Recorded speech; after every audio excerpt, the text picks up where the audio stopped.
There's no excuse for anyone to start acting like this. And I'm not only referring to this incident, I'm referring to everything else he's done. He don't give a fuck. He's just horny, chat. All right, I need you to empty some of those. This is bad. What is this? I don't know. Empty them into my hand. Huh? Empty some of them in my hand. Oh, that's good. Stop. Clean up on aisle 12. What the fuck is that? I thought it was supposed to explode. No, these... I was really hoping that, I just wanted to see which one went higher. Bro, what the fuck was that? You seem like a great guy, though, man. I feel like you're just I've seen you before. Oh, you have? Yeah, I'm not a fan, though. Oh, you're not? Damn. Bro, I just wanted to... It's all good. You probably have a great life, huh? Just being fat as shit. Neon loves to talk shit about everyone, but the second he gets confronted, it's going to be the end of him. He was also messing with gangs in LA and gangs in New York were like, if you come with us, you're gonna get, you're not gonna leave New York. So yeah, everything you say has consequences, especially if you're not scary. Now, I get it, he has security and he has the cuck Sneeko. If Neon didn't have security, he wouldn't be acting like this. And that to me just proves to me that you're just a flat out pussy when you hide behind your big fat bodyguards because you don't have the balls to say that to anyone's face. You know that if you went up to anyone and treated them the way you treat them, you would be knocked out, robbed, and beat up. You're just one bad day away from pissing off the wrong person. Neon's manager says, out of respect for the whole UFC, Dana White, RADcraft, and the greatest president to ever live, last time my client's actions were unacceptable and I'd like to formally apologize to anyone that was disrespected. Last night was the final straw. No more disrespectful trolling. This comment says, imagine being a grown man and needing another grown man to speak up for your childish behavior. Yeah, Neon's almost 20 years old. It should be Neon apologizing directly. If you have the balls to talk shit, when you fuck up, you should have the balls to be like, yeah, I messed up. And apologies to the greatest president ever, Donald Trump. My bad, UFC and Dana White. I will now give you all a head, so be ready. It just tells you that he's not even sorry. Neon does not care. He only cares because he got banned from UFC and from that event. To me, if you're truly sorry, you don't send your manager. If you truly are sorry, you make a video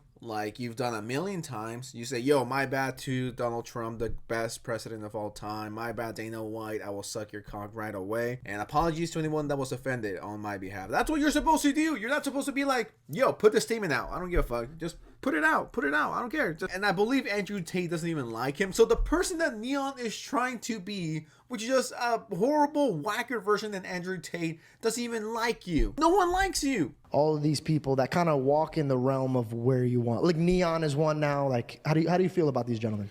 I think they're all different people. I don't pay attention to any of them. I know something about, I don't want to insult anybody. I don't want to talk about anybody negatively. Zerka's a clown. I mean, dude, no. I'm not laughing because of the Zerka thing. It just caught me so off guard. Listen, I'm not gonna talk shit about anybody. I'm gonna be very respectful. But fuck that guy. Okay, Zerka. I mean, I'm just trying to be honest. I understand your question, but I don't see myself as similar to any of them. I think the thing. No, I never said you were similar. I think that they're trying to recreate your formula. It's like the Krabby Patty formula. You know how Plankton's sitting around being like, how do they do it? And then they're trying to do it, but it's not really working. Yeah, but they lack lack substance. They have no lessons to teach. They have no life experience. They are clowns. And when you're a clown, you embarrass yourself for other people's entertainment. This is one of those times where I'm like, rare Andrew Tate W. Like, you know you fucked up. But fucking Andrew Tate's like, you're a clown and I don't like you. Like, listen, I've never been a big Andrew Tate guy. It's not like I'm an Andrew Tate fan by any means, right? I think he says a lot of stupid stuff. And it's not like I'm going to join Hustlers University and shave my head and go to Romania, right? Anytime soon. But I do think he has a point here. You're embarrassing yourself for people who won't be remembering you in 3 years and who will look back and be like, holy shit, that's cringe. That was so cringe. Ew, I had a Neon era. Time to end my life, I guess. When you think about it, it's a little sad. I don't feel bad for Neon. I think he's a grown-ass man who acts like a fucking retard. I don't feel bad for him, but I don't know what to tell you. You're a clown. You're a loser. And making threats like that, it's pretty lame. Unless it's done in an artistic way. Songwriting. By that, I mean albums like American Idiot, right? Green Day not being a fan of the Bush administration. Let's make an album. Let's not make threats blindly. Because then they're real threats. But if you put him in a song, in a movie, that's completely different. Another song that comes to mind is The Ringer by Eminem. I could give countless examples on when that's done right. You just can't be going around being like, if I see you, I'm gonna do this, I'm gonna do that. If you're not gonna get away from me and not expect consequences. Look at that guy. But with that said, what do you guys think of the situation? Whatever you guys think, let me know in the comments below. Don't forget to like, share, and please subscribe, or else I'm gonna go homeless. Anyways, with that said, I'll see you next time. Peace out.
awaits me if I click.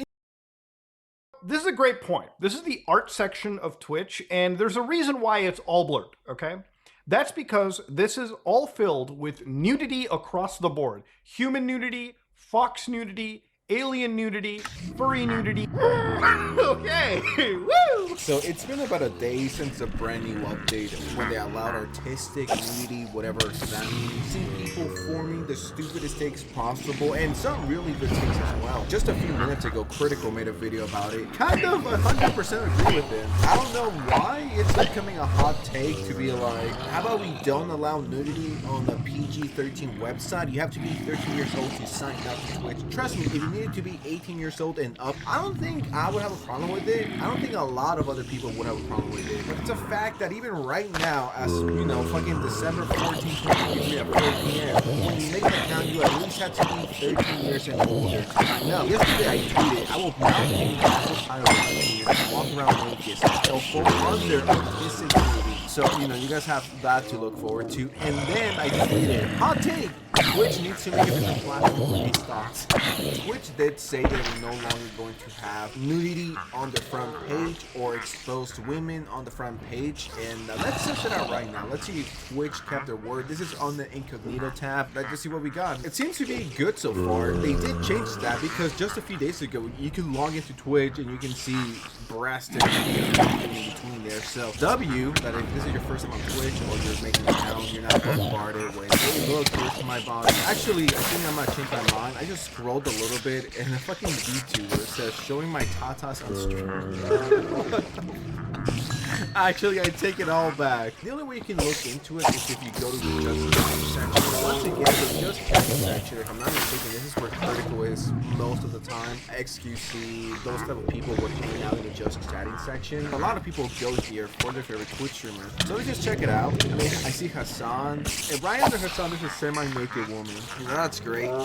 Something else that I noticed as well is the fact that there's a lot of furries coming out and drawing the nastiest stuff you can think of. I don't know how people have the stomach for that. Like, it sort of feels like I'm on the campsite. You know, I'm scared to click that. I don't know what awaits me if I click. And you know what? I got curious because I was like, whoa, they did say they're gonna allow more explicit drawings as long as it's artistic. I typed drawing and the top result was a girl on a hot tub. Obviously, people wouldn't be abusing the text, would they? Of course not. A day in, there's people already abusing the system. They're tagging it so when people search drawing, because, you know, there's people who actually want to see shit being drawn. They get bombarded with thoughts who can't get a real job. And then, yeah, I know it's a YouTuber saying this.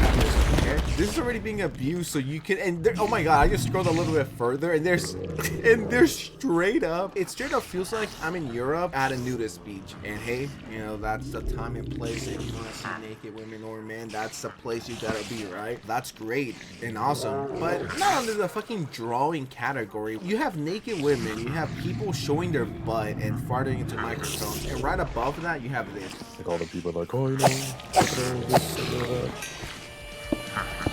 Let's see.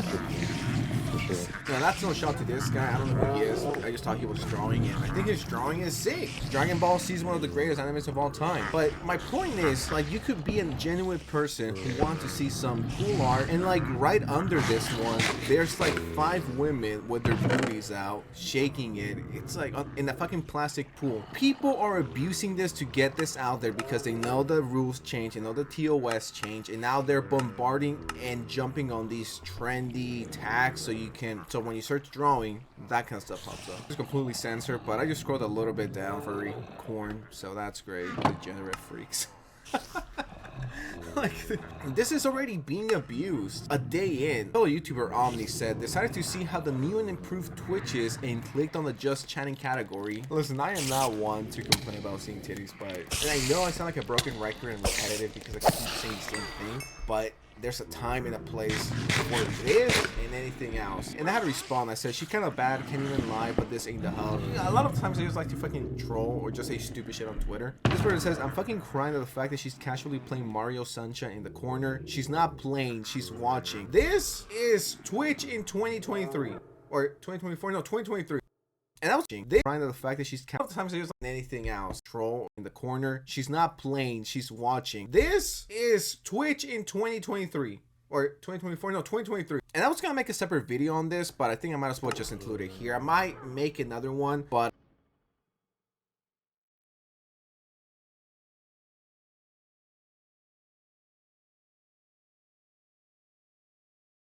and I quote, Twitch isn't and has never been a safe space for underage people. Asmongold believes Twitch's newest content policy, RAW. I know who this is. Never been a fan. I don't really get his content besides having the stupidest takes possible. And if you like him, you know, that's fine. I'm not here to be like, don't watch him. Twitch isn't and has never been a safe space for underage people. What has it been there? Sir, tell me the platform that for many years were about gaming and having fun with your favorite Twitch streamers. If it was never for underage people, why is it rated PG-13? Why do you gotta be 13 years old to sign up? And of course I had to respond with, that guy's an idiot. You know, maybe he has good takes sometimes, but this is definitely one of his stupidest ones that I've heard. The platform to watch people play video games has never been for kids. That's what I'm saying. That's what everyone is saying. Terms of service says Twitch is 13 plus, making an environment for kids and deliberately making that environment unsafe for them. It's not a W. That no matter what Twitch does, he's always like, that's a great take, Twitch. Keep it up. I'm proud of you. You would assume that everyone would be in agreement that having that kind of material on Twitch, a gaming platform for people who are 13 and older. But what this is doing is just making it more accessible to fall into the rabbit hole that is, this unique corn addiction. Now, maybe he is a corn addict. He doesn't see anything wrong with it. That could be it. I don't know anything about him, though,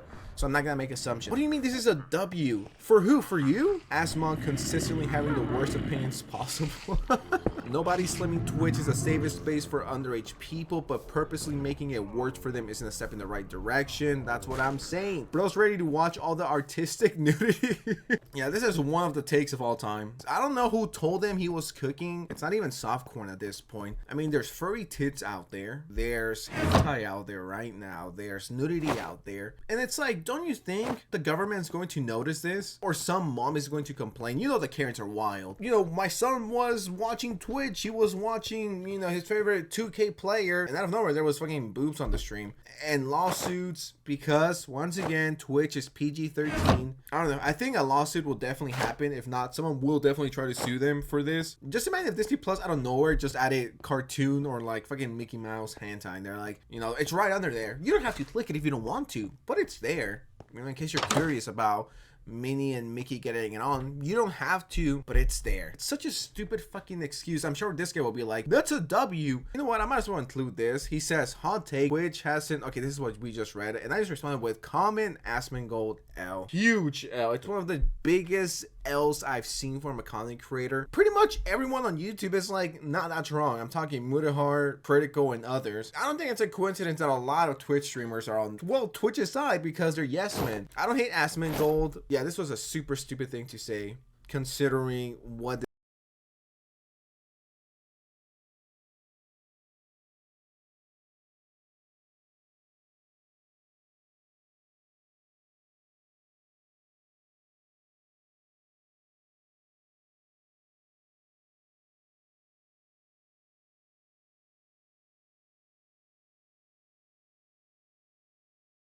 It was absolutely hilarious. And here's the boy. He has his haircut.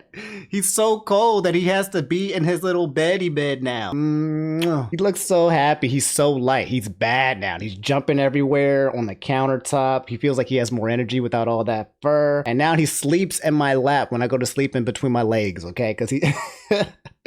He's a skinny boy. The deal has been struck. If I showed you my ending, you gotta like the video and subscribe if you haven't already, okay? We're trying to get to 1 million subscribers by tomorrow, okay? Let's make it happen. Let's just get this one out the way, okay? Because we talked about this on Wednesday. The insane Twitch policies that came into place where Twitch updated their TOS to basically express what sexual content is, what it defines, what you can do, what you can't do, basically making it seem like, yes, okay, after this update, when you come to Twitch, you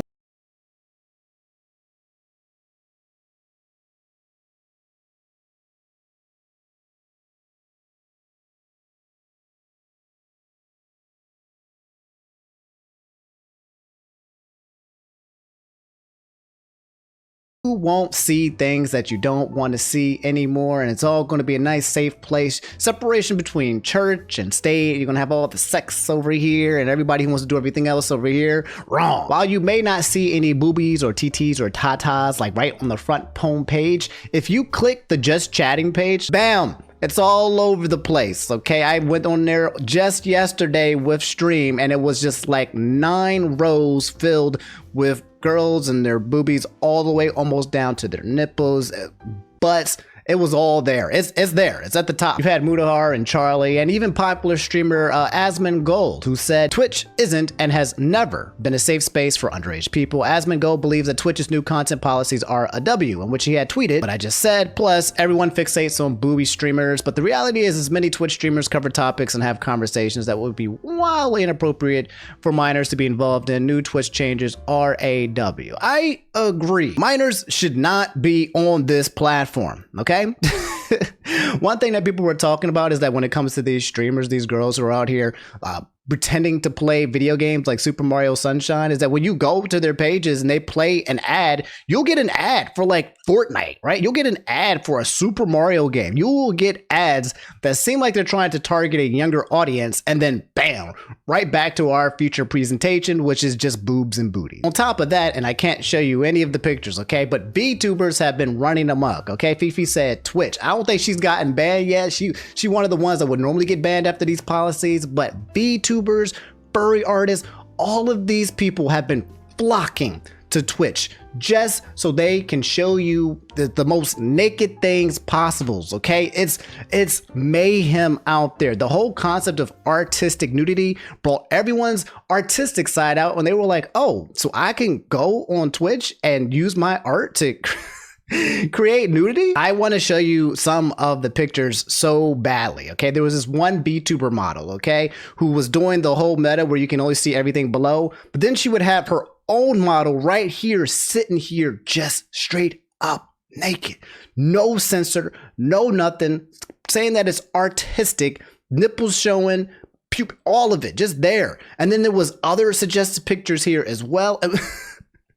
And there was multiple VTubers and artists out here just sitting here drawing some of the craziest things you can imagine. The stuff that you accidentally or purposely search for, some of you heathens would find on the internet. It was just floating around on twitch.tv. And literally as of this morning, because we have breaking news, while I was talking to you about this subject, Zach Bussey had told us and said that Twitch is rolling back changes to the sexual content policy. It's only been 2 days and they were like, you know what? You know what? You got us. You got us.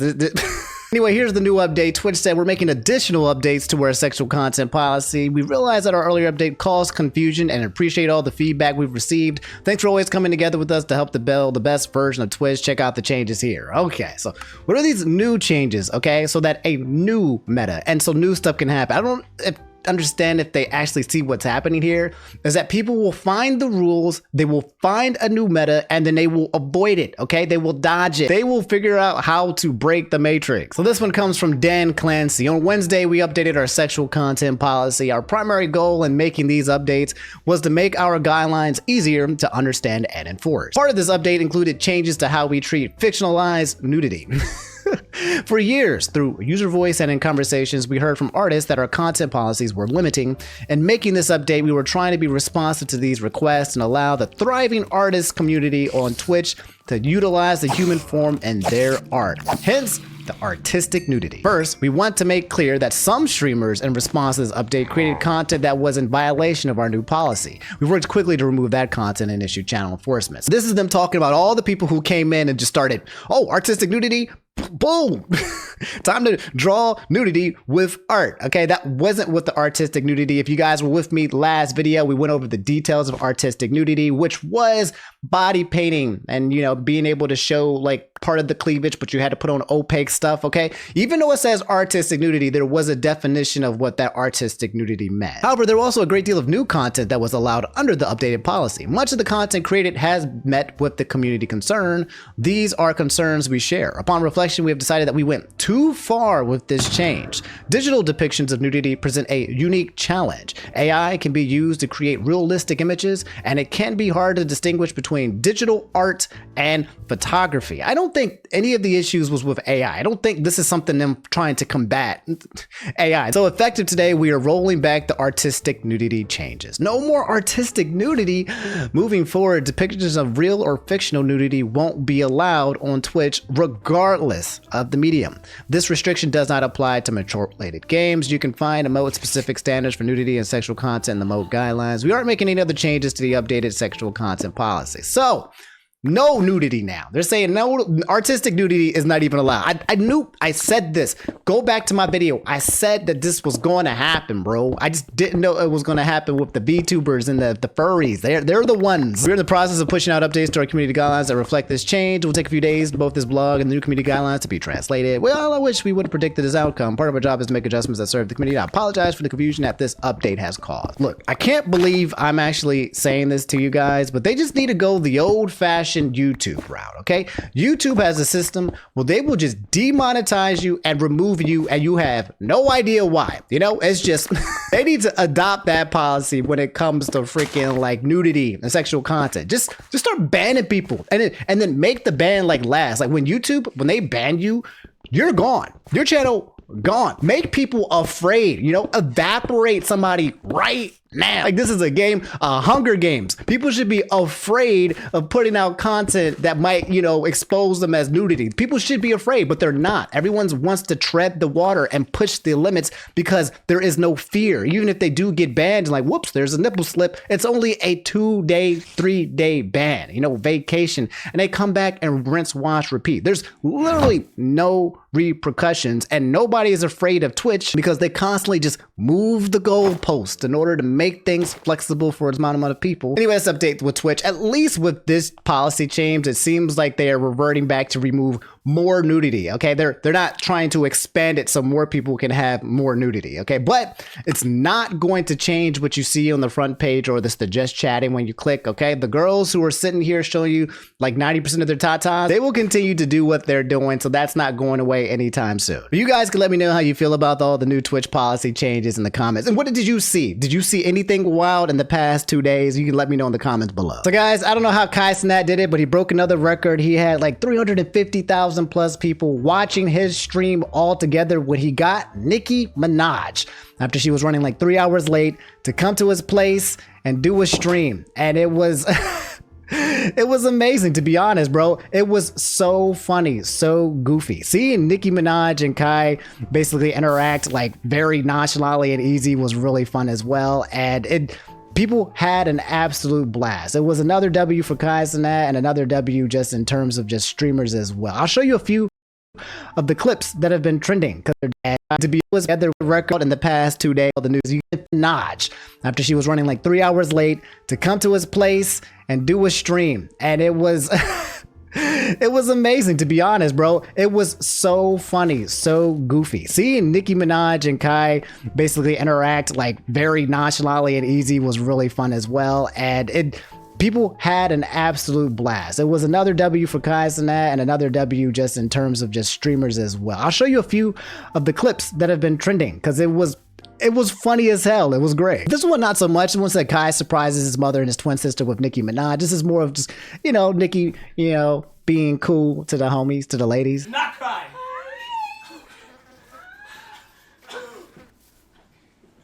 This is my twin sister, Kaya. Don't cry, no.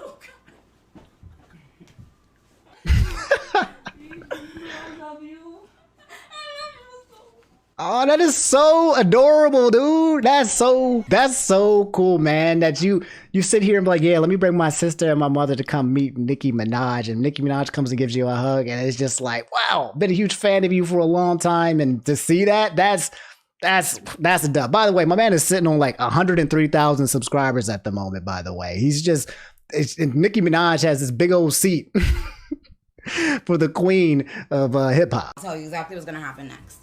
Really? I will tell, sweetheart. Be honest, okay? So boom, like, you ain't got no drinks for me poured. Like, that shit is mad tacky. If I was the girl and I came here and then it was like, and you ain't say after 5 minutes, hey girl, Can I get you something to drink? No. Here's the thing. We was drinking a little bit. Oh God. 1942. Are you slow? Huh? What? You haven't offered me anything to drink. He said, why have you not offered me a drink? I've been here for at least 5 minutes. Why you not offering me any beverages? Are you slow? Yeah.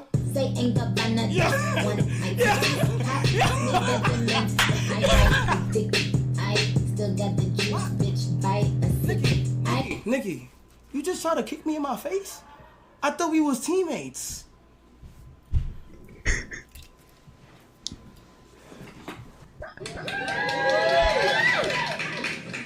Good fit today. Hey, you smell good. What you got on? Pink Friday too. You like how I did that? Pink Friday! Why you making that face? I'll do what the fuck I want. Okay, you right. Type shit. Okay, can you explain? Okay, you right. Type shit. Okay, can you explain? I didn't know Nicki Minaj was so funny. Like non-unironically, she is hilarious. You can tell that she's trolling, you know? She's doing with the whole laugh into the straight face, like, ugh, get away from me. I've seen that many times. But she is a straight troll, and she is super freaking hilarious. And it mixes really well with Kai, who is also a troll and a bit of a clown. They have a lot of chemistry. This was... This is really funny.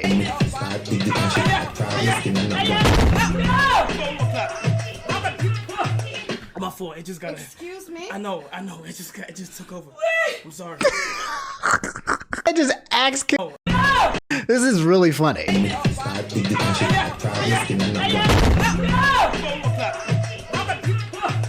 My fault. It just got. My fault. It just got. Excuse me. I know. It just took over. I'm sorry. I just axe kicked his desk, dog. Rage over here looking at this man with extreme disappointment. Like, how dare you?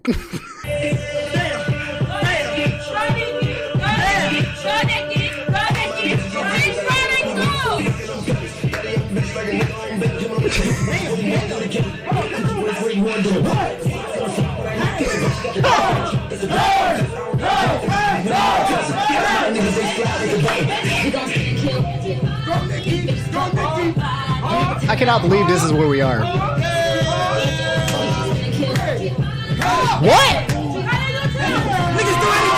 Niggas stop doing anything.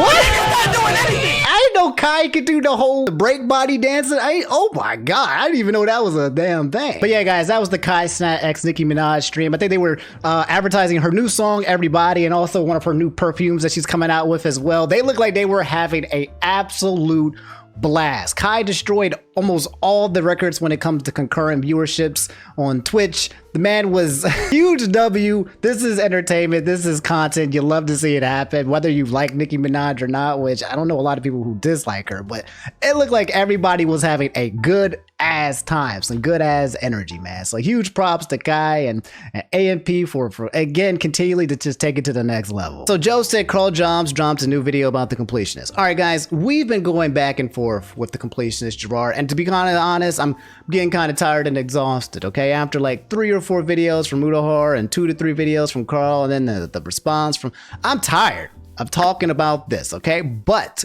Carl Jobs' last video, I feel like might be the nail in the coffin and potentially the last that we might hear from this entire situation, given that the completionist in his own tweet said that he will not be making up any more follow-up statements. And if you did watch Carl Jobs' most recent video that he dropped yesterday, oh my God. I believe now that we are at a point that enough information has been exchanged where there are just some clear lies and deception that has been created from him, which has been my main point. The numbers and stuff, how they move it, how they accrue it, things can be a little wishy-washy with that. I'm not betting on that. My whole thing is like, look, was this man lying? Was this man being deceptive? And it's... Carl Jobs has done an amazing job at expressing just that was Gerard's intent. Carl Jobs, he released a video titled less than 9 hours ago titled The Completionist Response is the Worst Thing Ever. It's a 30-minute video, which I will not show you all of it, but I have already watched the video and my man's cooked him.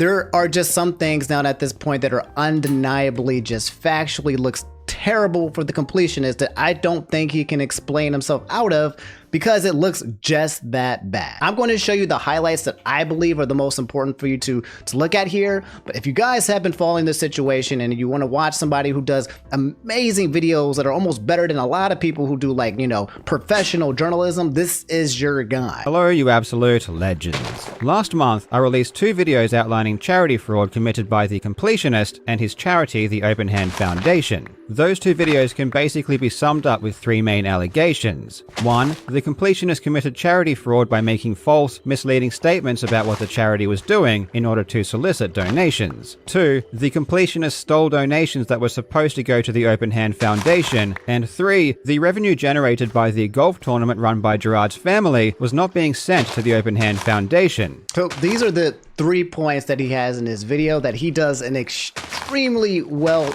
job at showing using the evidence of Gerard himself, okay? His evidence about these claims always goes back to clips and clips and clips and clips of Gerard saying one thing based on his apology and then doing the other many, many times in prior history. Gerard is trying to address my first claim, that he made misleading statements and thus committed charity fraud. Gerard does not take much responsibility or own up to this in any significant way. Instead, he says he made claims that were potentially implying that donations were made, and that he was disappointed because he wasn't straightforward enough about the timeline. But let's look at what Gerard actually said.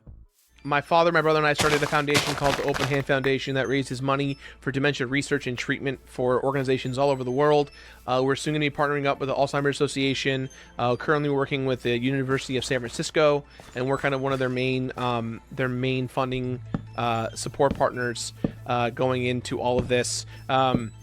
He said in 2020 that he was currently one of the main funding support partners of the University of San Francisco. This lie is so batshit insane, it's impressive. And keep in mind, the Open Hand Foundation has never given a single dollar to the University of San Francisco. So there you go. That's one super huge contradiction that he does a billion times in this video. I'll show you some of the other highlights as well. The whole big point is that Gerard, and many, many times during his entire fiasco of doing this Indie Land, is talking about how he's a main funding partner. It's talking about how he's giving money, raising money for charity. And again, it never actually goes to charity. It sits in the Open Hand Foundation and a bank account losing to depreciation. But the way that he communicated makes it feel like this charity has been an ongoing thing that's making impacts, that's doing things. We're out here changing lives, ladies and gentlemen, when 10 years later, not a single life has been changed. This lie implies many things. It doesn't just mean they give money to the USF, it means they give so much money that it's one of their main funding support partners. It means that Gerard has to know exactly how much money the Open Hand Foundation is giving. He has to know how much money other entities are giving, and then he has to compare the two to conclude that his contributions are large enough to substantiate the use of the word main. This lie cannot happen by accident. And the funny thing about this lie is that right before it, he says they will soon be working with the Alzheimer's Association.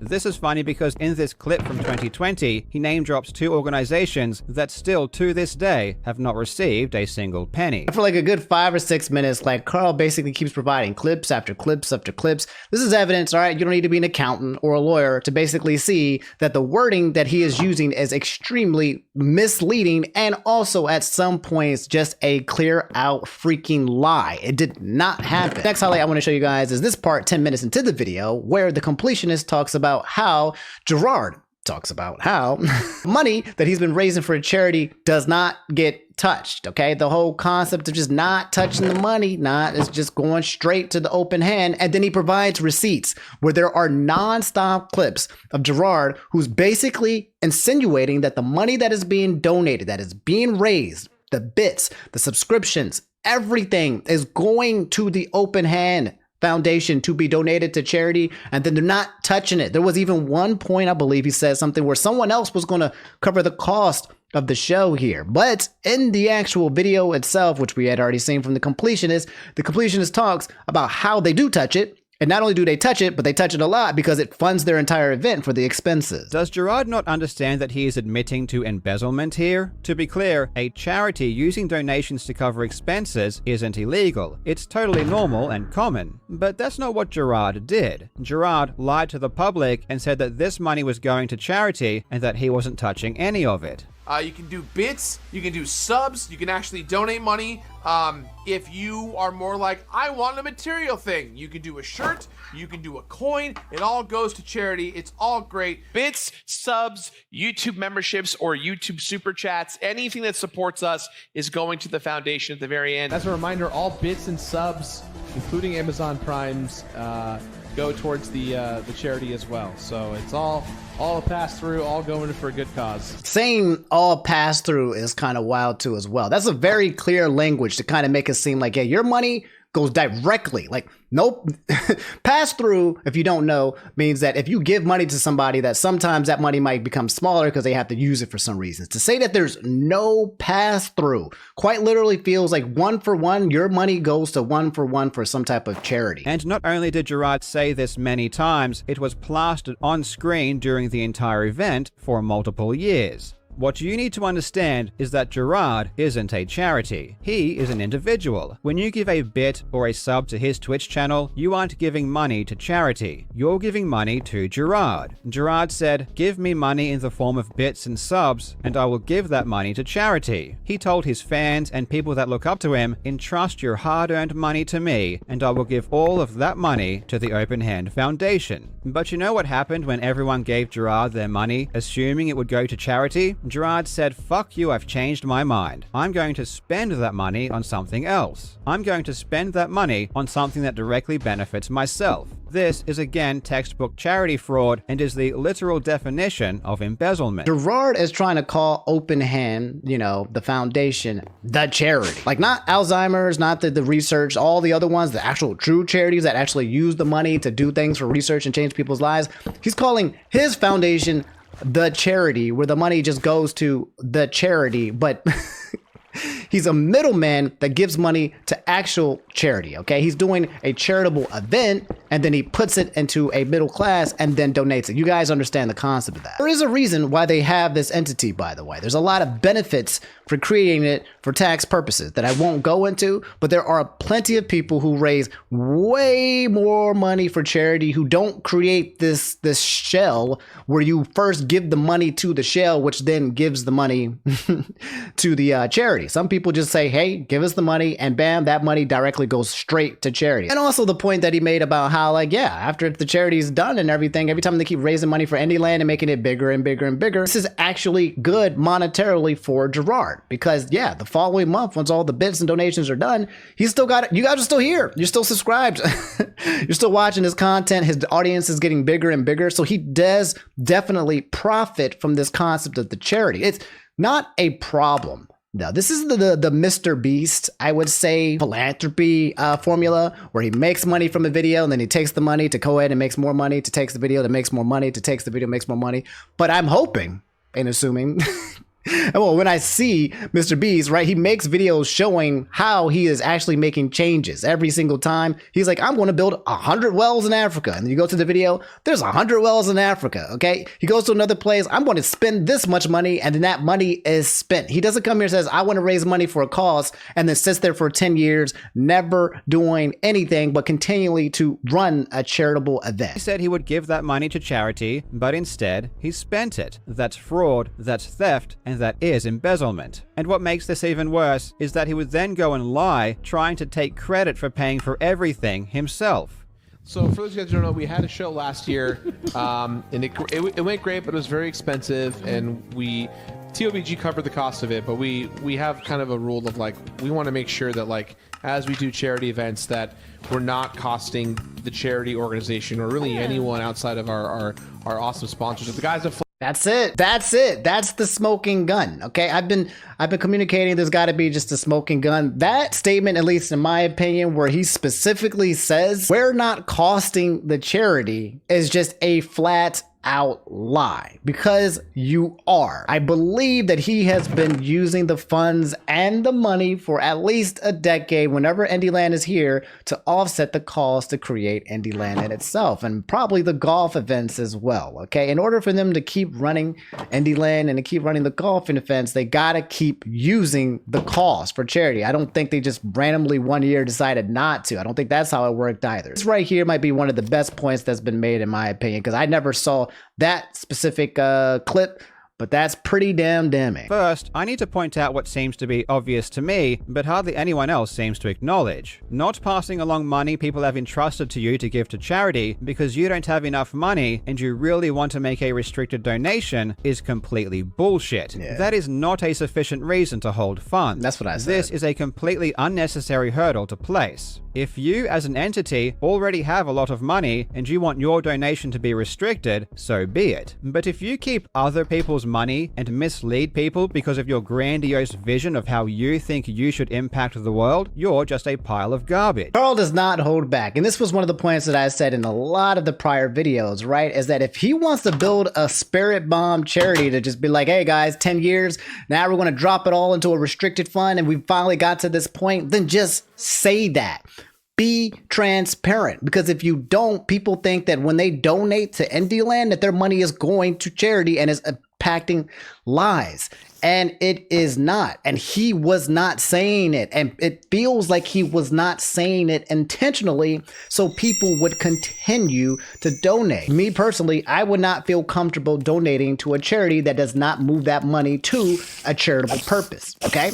Period. All right. If I give you money that year, I need to know that it's helping somebody that year. But if somebody said, hey, we're going to be holding on to your money for a very long time, indefinitely, by the way, okay, this could have gone on for much longer. We're just going to hold on to it so we can spirit bomb somewhere else. I can be like, do I want to be involved in something like that? Is that something that I want to, contribute towards?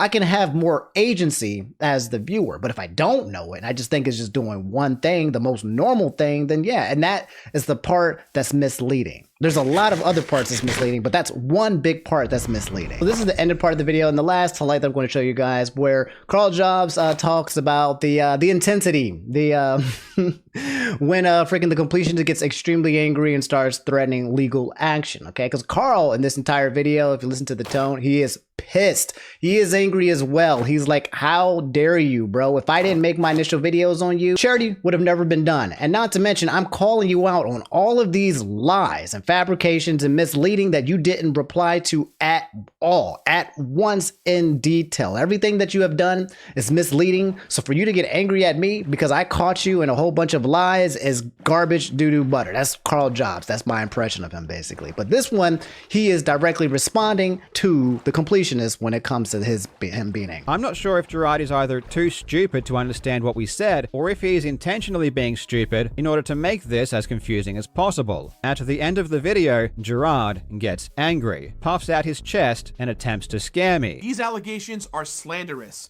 and we believe we're done with selfish intent.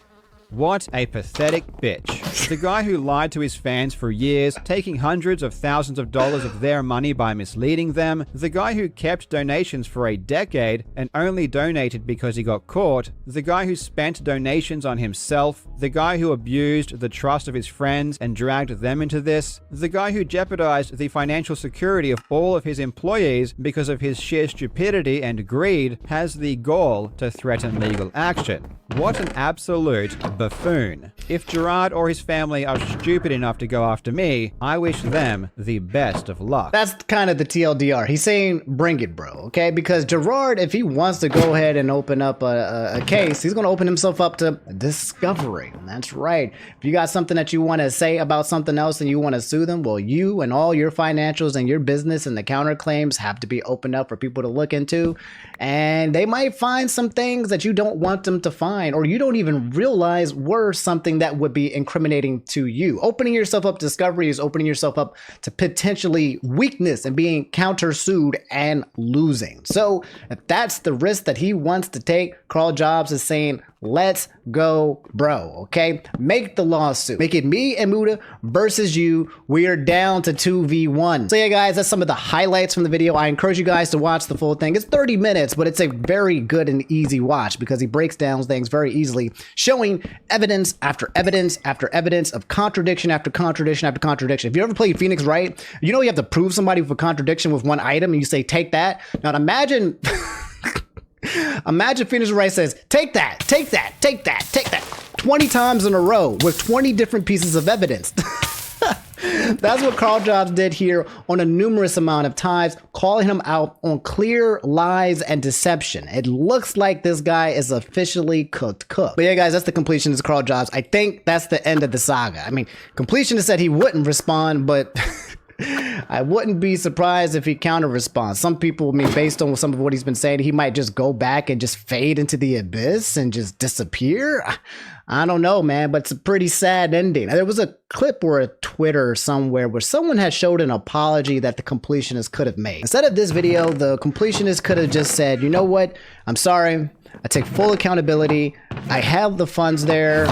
You know what? That was not right of me. I'm going to donate it. Plus, I'm going to donate an extra 50K of my own personal funds to help offset the inflation, right? Like if you corrected your mistake and somebody said, hey, we've lost all this money to this charity based on inflation, and then you put in your own money to correct the point of the inflation, and now we're back and we're whole and you've made people whole, that's huge, right? That is absolutely huge because now no harm has been done in terms of the people's monies. Their monies are doing exactly what it needed to do. If you make everybody whole like that, right? Then the second step is to apologize and say, guys, I am sorry. Here's me taking accountability. I will take down the charity. And if you guys want, I'll just run the event and I'll make sure that this time all the funds go directly to charity without the middleman. I'll close out the Open Hand Foundation. And if you guys want to continue to support me there, I will do that. I'll understand if you don't want to as well, because I was not being transparent.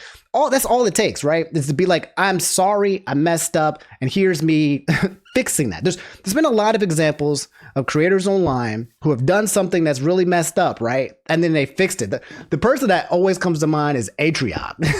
That guy went above and beyond and spent like tens of thousands of dollars to fight against the cause that he was, feeding into, and was just doing everything that he could think of to basically make people whole, putting his money where his mouth is. That's how you fix things, okay? Because the victims in this situation, again, as I continue to say, are the people who donated the money under false pretense. But instead, he decided to get extremely angry, go for lawyers, and attack the people who actually got him to donate the money in the first place and exposed all of this misleading stuff. So you guys can let me know how you feel. I think this will be the end.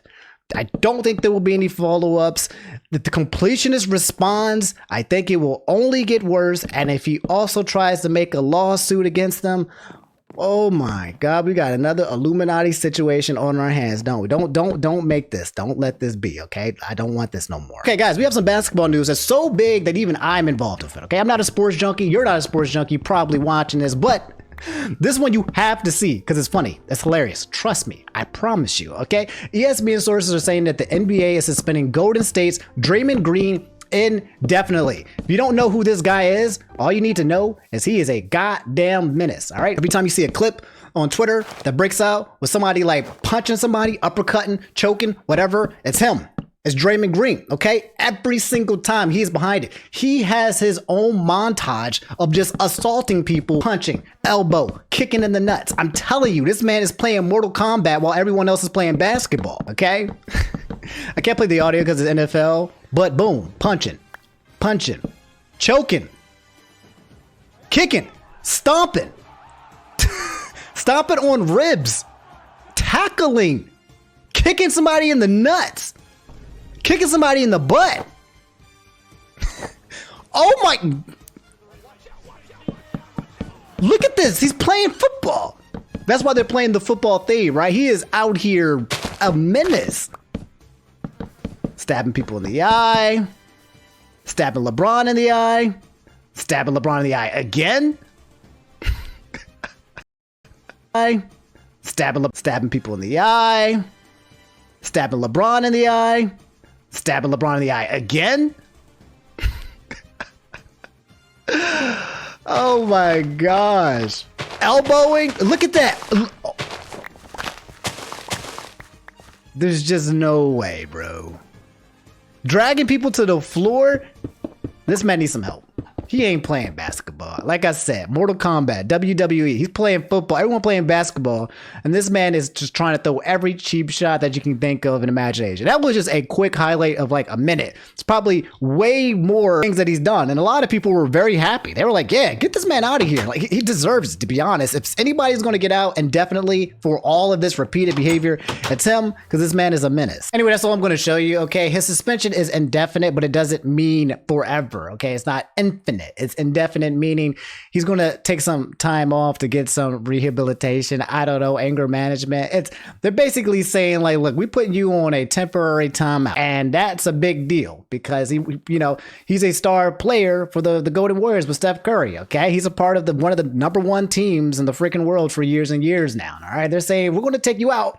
And we're going to put you back in, but if you come back and start repeating that stuff nonstop, it sounds like this is going to be the end of Draymond Green if he ever continues again. I think he will come back. Stop kicking people in the nuts. All right, guys, remember that clip I showed you in the beginning that showed Jonathan Majors running for like a full minute?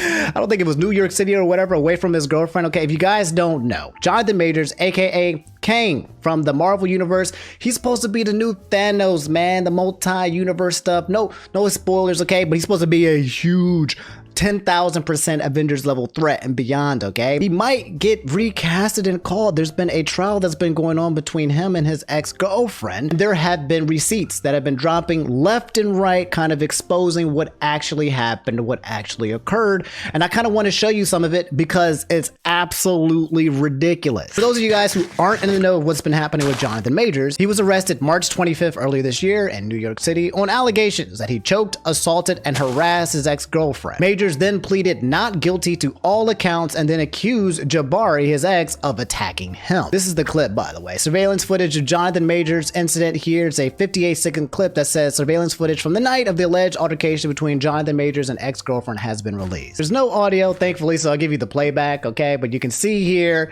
someone's out the truck and someone's just trying to, it looks like they're trying to get out. Jonathan Majors is outside of his vehicle in the middle of traffic, right? They get out of traffic, they come to another camera where he's pulling away from her and he's pushing her, he's running. And then he just starts sprinting and sprinting. He's got the jog going on, he is running and she is chasing him.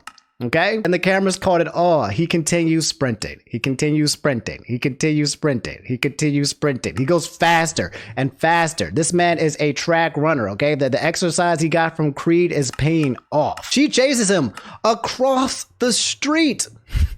Jaywalking, he dips around the corner. This seems like one of those it looks like they're trying to make a movie when someone's just running away from someone and he's still going. The other piece of evidence that was floating around was this clip. It was a 2-minute clip where Jonathan Majors is talking to his ex. Says they released an audio of Jonathan Majors telling his girlfriend to be like Michelle Obama and Coretta Scott King. Okay, he's having a conversation with his ex. I believe the premise was that she brought in some people into his house that were drunk, and they were having an altercation about that. What are you doing right now? Period. This is actually, period. Do you understand that? Yeah. Do you really though, baby? Do you really? Yes. Then how dare you come home drunk and disturb the peace of our house when we have a plan? I would like to get to the point where your friends know what job I'm on and go, I think Grace is gonna be out of commission. Yeah, I won't. No. Do you understand that? Because that team, that unit, right? Grace has to be in a certain mindset to support Coretta Scott King. You know who that is? That's Martin Luther King's wife. Michelle Obama. Barack Obama's wife. No, I'm not. I shouldn't have gone out. I'm sorry. Let me just lay it out for you, right?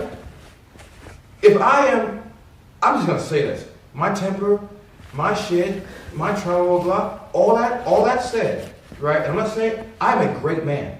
A great man. All right, I'm gonna pause. 1 minute and 10 seconds in the video, okay? She's saying sorry for going out. He's over here saying like, look, you cannot come and stumble upon our house drunk, all right? I'm freaking Jonathan Majors, all right? I am the biggest leading villain of the Marvel Cinematic Universe. It's a big deal. There's never been a black man at my magnitude to be this level of a threat and an imaginary TV, which is absolutely true if I can think about it. I've had this conversation on Twitch. Black men have never been a universal threat when it comes to fiction and imaginary shows, for the most part, when it comes to Hollywood. Okay, him being king and him being a black man is ginormous. Usually when it comes to black guys, right? We're an Earth threat. You know, we got freaking Michael B. Jordan in Wakanda, right? And he's, you know, jeopardizing the world. Okay, but jeopardizing universes, multiple ones, he's probably the most powerful. Okay, so it's a big deal. He's comparing it to the likes of like Martin Luther King Jr. and Obama, which is, I wouldn't say all that, but it sounds like he wants to set himself up to that precedent and to that standard, which I don't, mind. But then also when he goes into here and says like, look, I'm a great man, then I'm like, all right, bro. Okay. Now, he obviously thinks very highly of himself. And I think that he talks about also his temper as well. Like, I do not think that he is 100% innocent in this situation. But so far, the conversation, he's reprimanding her for basically making him look bad and not being a spouse or a girlfriend who is similar to like Obama and Dr. Martin Luther King Jr. had. Doing great things, not just for me, but for my culture and for the world. That is actually the position I'm in. That's real. I'm not being a dick about it. I didn't ask for it. I've worked, and that's the situation. The woman that supports me, that I support, that needs to be a great woman and make sacrifices the way that man is making for her and for them ultimately. Last night, 2 nights ago, you did not do that. You did not do that. I'm sorry. Which took away from the plan. And the plan is everything. If it was just you in the house drunk, maybe I could have swallowed it. Or I would have felt blown up like, oh, baby, let's just go to bed. Which I said, I'm just going to go to bed. I'm not hungry, blah, blah, blah, blah. Because Grace isn't here. Why? She was drunk. Why else? She was clogged by whatever was going on. You know what I mean? Fine. I can take that. Fine. So I don't think he said many wrong things. It sounds like they had a plan. All right, when you're a king, you're Jonathan Majors, and you're on the come up, and you are responsible, and you think that you're responsible for the culture because you are. People are going to be looking at you a certain way. He has an image that he wants to create. He has a plan that he wants to do in order to uphold the culture himself and his family and everything like that. If you guys had a plan from the get-go and say, this is what we need to do, all right, we need a lockdown, because I guarantee you, that's what the Obamas did, all right? Probably what Dr. Martin Luther King did. A lot of people say like, look, this is what we got to do in order to make the things that we want to get done.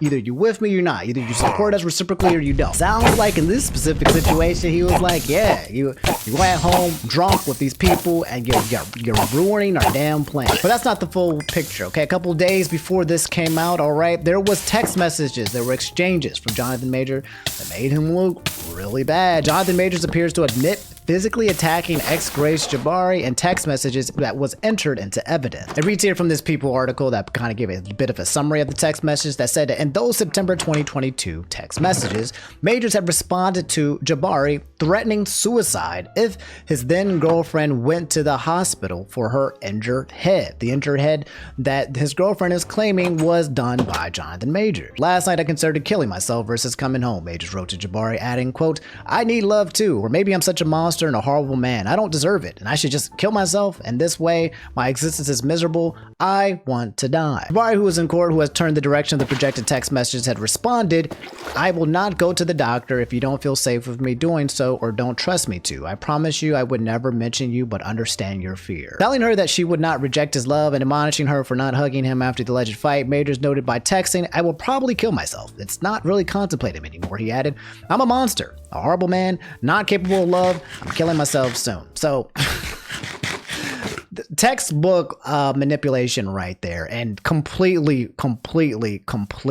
terrible. I've seen many situations IRL where somebody, usually the guy, will use suicide as a way to control the partner. You love someone, you care for someone, and they tell you that they're going to kill themselves if you do something, and you're like, well, damn, okay, I feel like I need to tell somebody that this happens. I feel like I need to do this, but if I do this, then I might cause the person that I care about in this situation death. That's not good. If Jonathan Majors did do this, he's a POS, okay? This is garbage, textbook, toxic behavior, okay, that I would not wish upon anybody. Anyway, she said, Jonathan, you can't say this. I'm going to have to tell someone. Jabari responded by text, noting her perceived error and not hugging him. As the text messages were read aloud to the jury, Majors, seated at the defense table in the black suit and white collared shirt, kept his head down, hands in his lap, his binder of notes shut, and when the prosecutor finished reading the message, the actor looked briefly at the jury. The details of that September 2022 incident were not further detailed for the jury, as the earlier incident still otherwise precluded from coming to trial. So on the one hand, you have Jonathan Majors making these very god-awful texts, trying to, protect himself by making her not do it because he's threatening suicide, right? That's just bad no matter how you spin it, okay? No matter what the context is, that's terrible. But then you have this footage over here where he's running away from her, just sprinting. Like, unless he stole something from her and she was kind of retrieve it, right? If this is an aggressor situation, apparently the person that was in the car also testified that it looked as bad as it did look.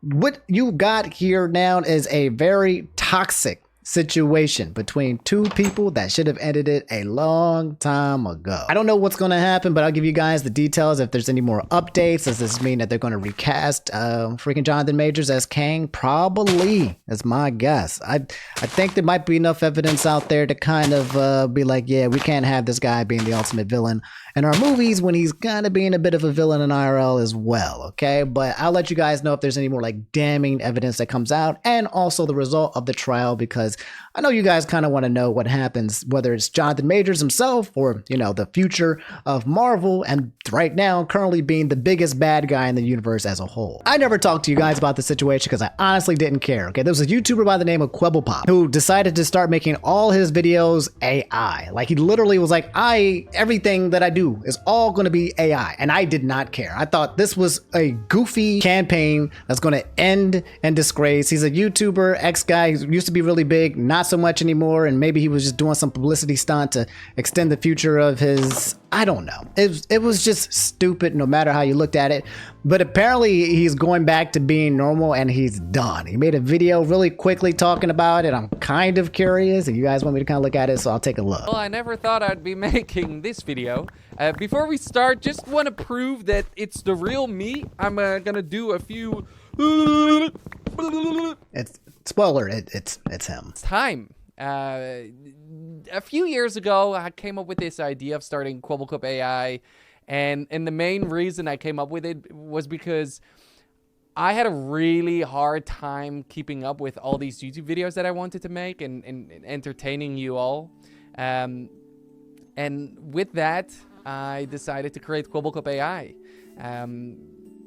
The level of complexity these systems have are absolutely phenomenal. I don't care.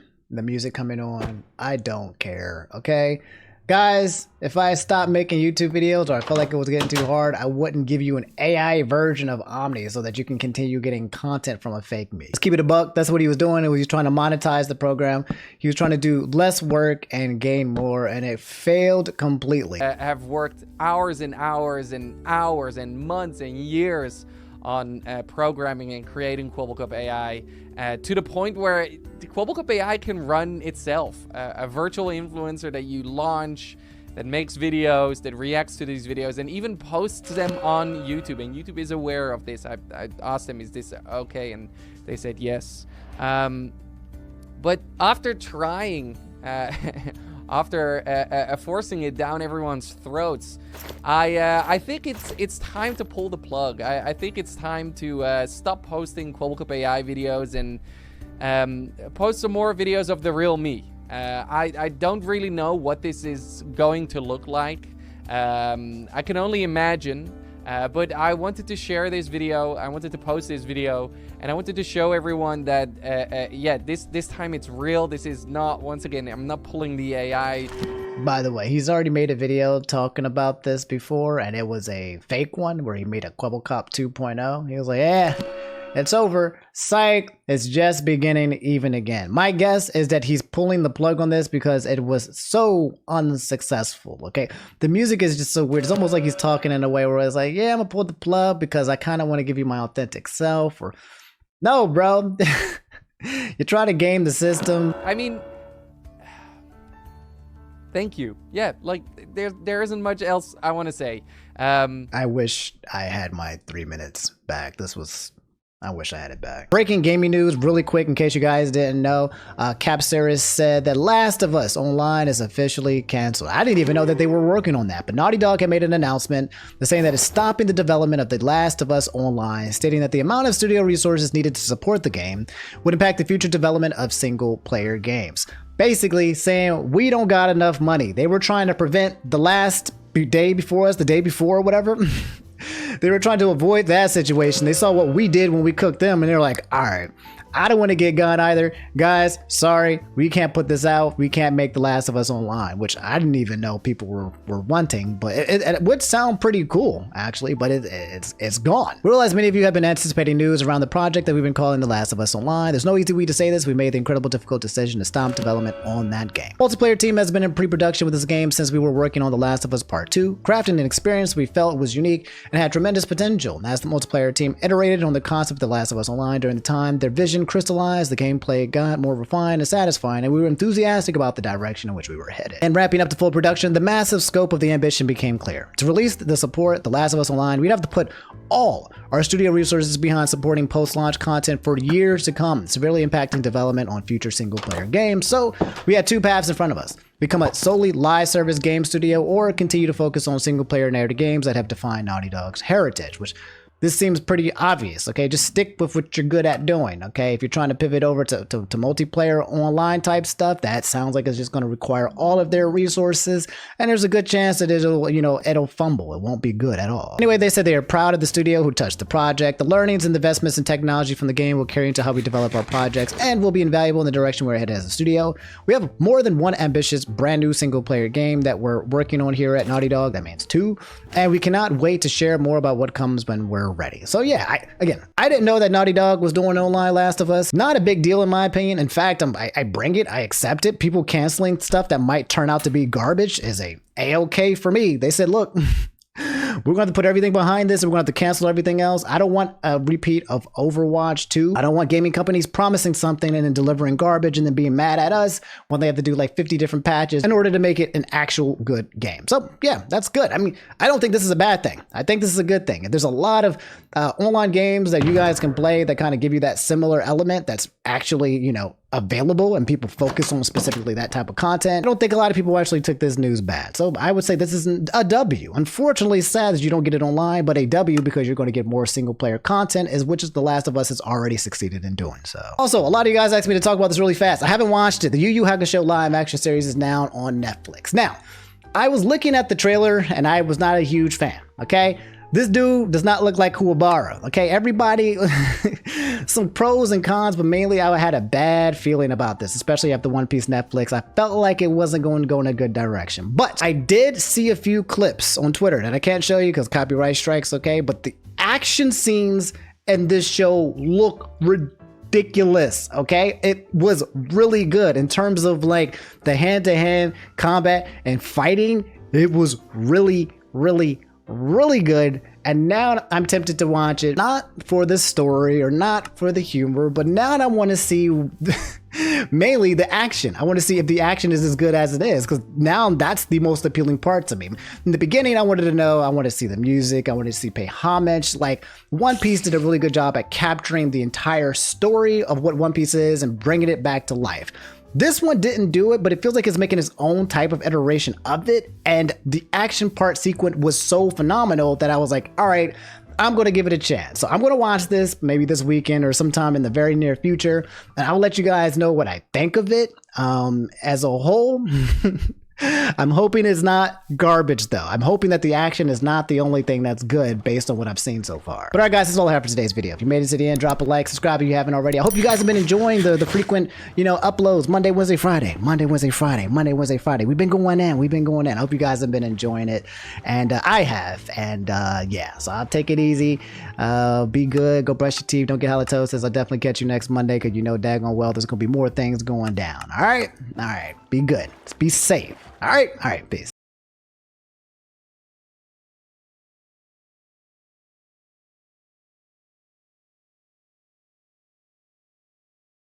Labeling is key to helping viewers get the experience they expect. And now that we can enable appropriate labeling of sexual content using CCLs, we believe we have a very small, quick update when it comes to Illuminati, but it's a very big deal. Lord Grunkus Grimble said Blair filing a defamation against Oz Media. She really doesn't give up. This is Oz Media. He recently raised a bunch of money to make sure that his home doesn't go into foreclosure so that he can make his video talking about the events that have been happening with Blair. Well, it also happens to be the fact that he has also been the target of a lawsuit along with 2 other people that were involved with this whole entire Illuminati subject. Oz Media said that this was a lawyer-approved tweet. I am currently being sued by Blair, also known as Illuminati, as well as her company Pyramid Entertainment Group LLC for defamation. The lawsuit was filed 1 week after Blair had pushed me into foreclosure proceedings, which was in August, and has been something I've been fighting behind the scenes alongside the foreclosure. More info to come. This is just, God dang, man. Illuminati really destroying her career here. If there was any kind of inkling that she wanted to come back from this, there's no comeback from this, okay? When you're dropping like freaking defamation suits and trying to kick out all of these young people that you've been working with, even though they all say that you've been doing them wrong, there seems to be just no return for her. This has been going on since late August, early September, he continues and said, so in other words, while I had to fight my home being foreclosed on, I also had the equal stress of this hanging over my head. The Click, who was also a part of this entire fiasco, Illuminati was trying to jump on him as well during her video that happened months ago now. SpongeBob, quote, this is defamation because the truth makes me look like a poop. She could have just retired or apologized or rebranded with a new VA, but I don't think she actually believes she did anything wrong even to this day. I honestly don't even understand why she's doing all this. It's like game over. Even I don't know what she expects to get out of these people. They don't have any kind of money. There's nothing that she can win back here monetary wise. And even if she did win for whatever reason through the court of law, she can't just come up here and be on YouTube like, hey guys, I won my defamation lawsuit. Yay, we're up. It's over. The guy, H Bomber Guy, just made a freaking video talking about Illuminati and all of the stuff that she was doing when it came to plagiarism on YouTube. There's nothing to come back to. So she's got her freaking money, right? She got the success and the money from doing it for the small period of time that she did. I don't know why she just don't take it and just find something else to do. From my understanding, if she does go ahead with this, then she's opening herself up to discovery, right? Oz Media is already going to be making a video kind of like covering a lot of the things that she did. So I'll bet some of the things that he's going to be mentioning might be things that she has done that is illegal. We'll find out when he drops that video. I'll let you guys know when that occurs. But yeah, if she kind of goes against these 3 people, opens up her lane for discovery of even more things that she's done, feels like she just keeps putting her foot in her own mouth and she just cannot stop. Yeah, guys, that's the Illuminati situation. I'll let you guys know if there's any more updates because you know there will be. But guys, Shane Dawson is back and apparently he's having a baby, but y'all are mean. Shane Dawson's new baby, and people got pictures of Shane Dawson here with a cat. That's never getting gone. That's never letting go. Shane Dawson, that's a name I have not heard in a very, very long time. If you guys don't know who Shane Dawson is, he's an OG YouTuber, okay? He used to be the king. Started getting super freaking huge when he started making documentaries on like Jake Paul and all of these just very in-depth like interviews with all of these YouTubers and Jeffree Star, and then became a lot of drama when a bunch of other channels that I can't think of at the top of my head. I believe D'Angelo Wallace was a part of it. It was a big thing where exposed him for like all of the crazy comments and things and that he's been saying over his lifetime, talking about inappropriate things with his cat, and there was some racism sprinkled involved in the people he involved with, yada yada yada. Got canceled, but not really. Kept doing YouTube, and now he's trying to be happy. He has a partner and they're married, and now they're apparently having a kid. However, some people hate it. Here's the quartering. If you guys don't know the quartering, okay, I think the best way to express this guy is he's like the ultimate hater. Like his hate knows no bounds.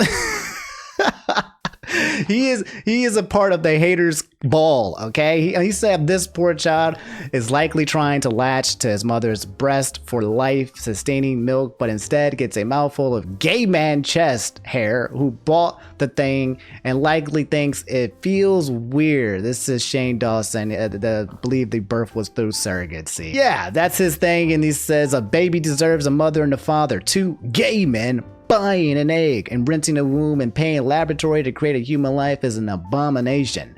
The child will never know its mother. I'm speaking to you, Shane Dawson and Dave Rubin. Essentially saying that he does not approve of gay people getting a child through surrogacy. Another account by the title name of End Wokeness seems to be at the top here, saying that Shane Dawson is a celebrity who openly justified pedophilia and added that he searched for CP and called it sexy. And then Shane Dawson and his husband Rylan Adams just purchased 2 baby boys legally with 37,000 likes. There's a lot of people. Shane Dawson already had an enormous amount of hate, right? But there is a specific group of people who have a specific reason to super hate Shane Dawson, if you know what I mean. And everywhere you search when it comes to talking about Shane Dawson having this baby, that's the freaking narrative, okay? Number one, you got the whole narrative of 2 gay men who are raising a baby infantile with no mother. And then you have the fact that one of those gay men, okay, Shane Dawson himself, is a terrible, despicable human being.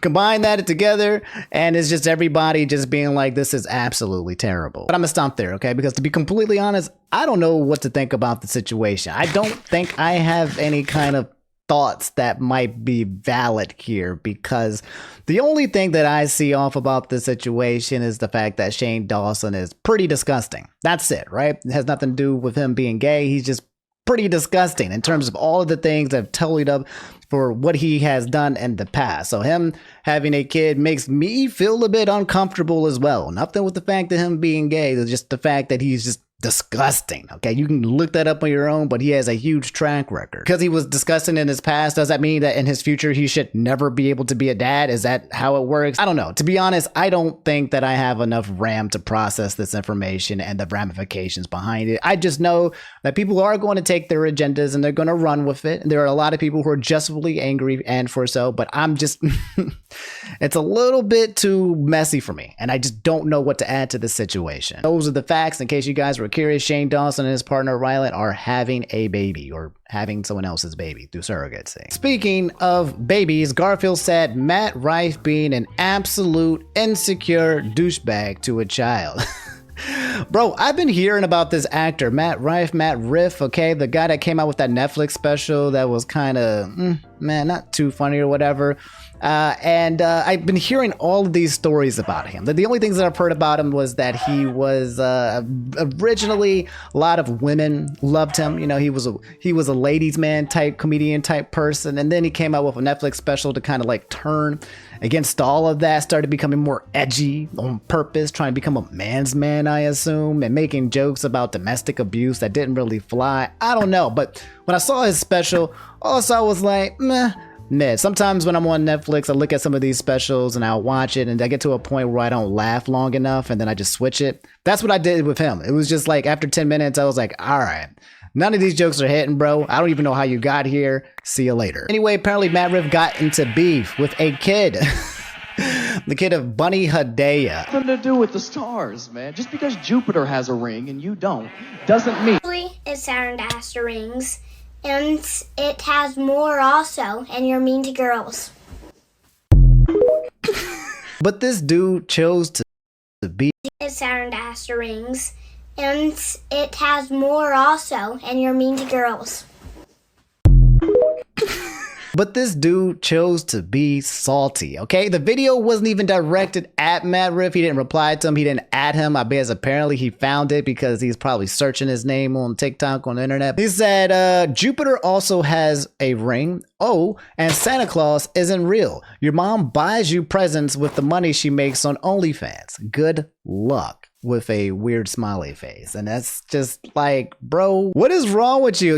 We're dunking on 5-year-olds now, 6-year-olds. Is that Is that where you are, brother? Also insinuating that his mom is making money on OnlyFans? Like, bro, what has got to be wrong with you to have beef with a kid? If you're going to start beef with a kid, at least be funny, right? I'm all about comedy, okay? Anybody can be a victim. Anybody can get hit. Anybody can catch a stray. I'm all about equal opportunity comedy, right? But at least if you're going to do it, be funny. What is this? Your mom buys you presents with the money she makes on OnlyFans? That's the best you got, homie? Prepared, right? Like, not off the top of the dome ad-lib. That was prepared remark to a child. Like, what's wrong with you, bro? Why are you even introducing the concept of OnlyFans to a child? Anyway, here's a video that's done by the mother of the kid that got, responded to, Bunny Hedaya. Matt Rife has decided to start beef with my 6-year-old child online. Yeah, you heard me correctly. My 6-year-old child online. So, my name is Bunny Hedaya. If you don't know me, Hedaya means gift. And this is my gift to you, reading Matt Rife to filth. Like Matt, I have a full female audience online. Although, I like mine. I don't want them, man. You can keep them. Please. I will gladly take your audience because we know you can't satisfy them anyways. This all started when his comedy special, which, if that's what we're calling comedy, the things he said that weren't even funny were posted on TikTok, and I started being tagged in them because everyone knows that my son is like a genius and he's really into space. I fiercely protect my child online. I'm not a family channel. People know his name, they know he likes space, they know he likes Minecraft, and that's pretty much it. Most people do not know any personal details about my child. I find it interesting, the concept of a 6-year-old being online. I don't know how I feel about that. Like, on one hand, it's 2023, right? Being online is almost like being outside. It's almost like breathing air and breathing space. Like as time continues to progress, okay, children being connected to the internet is going to be more and more normalized, right? In the prior, but like, hey, keep these kids off the internet. But now I feel like we're getting to the point where it's impossible to keep kids off the internet because the internet is quite literally the life force of human beings and technology and how we communicate and everything. So back and forth on that. But I do feel like 6 years old is just kind of young to be creating content and exposing yourself to all that. Maybe if there was like an internet just for kids. Like, there's an internet for like just babies and kids, right? Where only babies and kids can traverse, right? But then again, there's some problems with that. I just thought about, never mind, that can't be a thing because some people are going to take advantage of that. But anyway, I just side mark about that. Kind of weird to have a 6-year-old kid having their own TikTok and content, but at the same time, not weird at the same time. Just something I wanted to bring up. Because of that, and because I have such a large audience, when I see people in person and when people see space clips, they tag me in them because they know that that's what he likes. This is the video that I posted. Nothing to do with the stars, man. Just because Jupiter has a ring and you don't, doesn't mean... It's Saturn that has the rings, and it has more also, and you're mean to girls. I am not the type of content creator that usually talks about other people or other things for views. I focus my content only on me because guess what, Matt? I'm interesting enough on my own. But I also didn't pay for my looks, so that's not really what people follow me for. You look to the video on here, you can see that all the comments were like, oh my god, he's so smart, he's so cute. Like, I just want to say, just pausing. I'm also glad that she does not have a Netflix special because damn. Everyone's trying to pull these punchers and these lines and these jokes, and none of them are hitting. Just talk normally, okay? Please. Like, oh my gosh, yeah, girl packed you. He's not tagged in it. I have no connection with him, and it was posted on a Netflix page. While you clearly took a lighthearted video and turned it into fighting with a 6-year-old, let's talk about the comments that you said about me. This is my IG where he left the comment, okay? Mm-hmm. Do I look like... I don't even show my body. For you to assume that every single woman online makes money by showing their bodies, which, like, if that's what you do, girl, do you. Like, love it. I have never made a single dollar from a man. Audience is female, female, female, female. And a little bit of the gays and nays. You can't accept the fact that people may like women for their personalities. Okay, I'm done. I'm gonna keep it frank with you guys. She is annoying. But she has every right to defend her son in this situation, okay? Matt Rife coming after a 6-year-old for and then saying the things that he's saying and insinuating that his mother is an OnlyFans, kind of putting that in his head, But then, and the worst offense, again, as I continue saying, is not being funny. All right, if you're going to dunk on these kids, and I have no problem with grown people dunking on kids, all right, well, like Michael Jordan said, all right, I have no problem with it, but just at least be funny, man. You're a comedian. That's literally your job. If you can go ahead and do that, then I'll give you all the passes in the freaking world. The entire downfall of Matt Rift probably needs to be studied. It's pretty strange to sabotage yourself like this, I feel like, especially when you get, good enough to have a Netflix special. You can come back from a bad Netflix special, right? You can get funnier. You can study comedy and get better and improve and come back and be stronger. But it just seems like he's trying very, very hard to have a distinct image.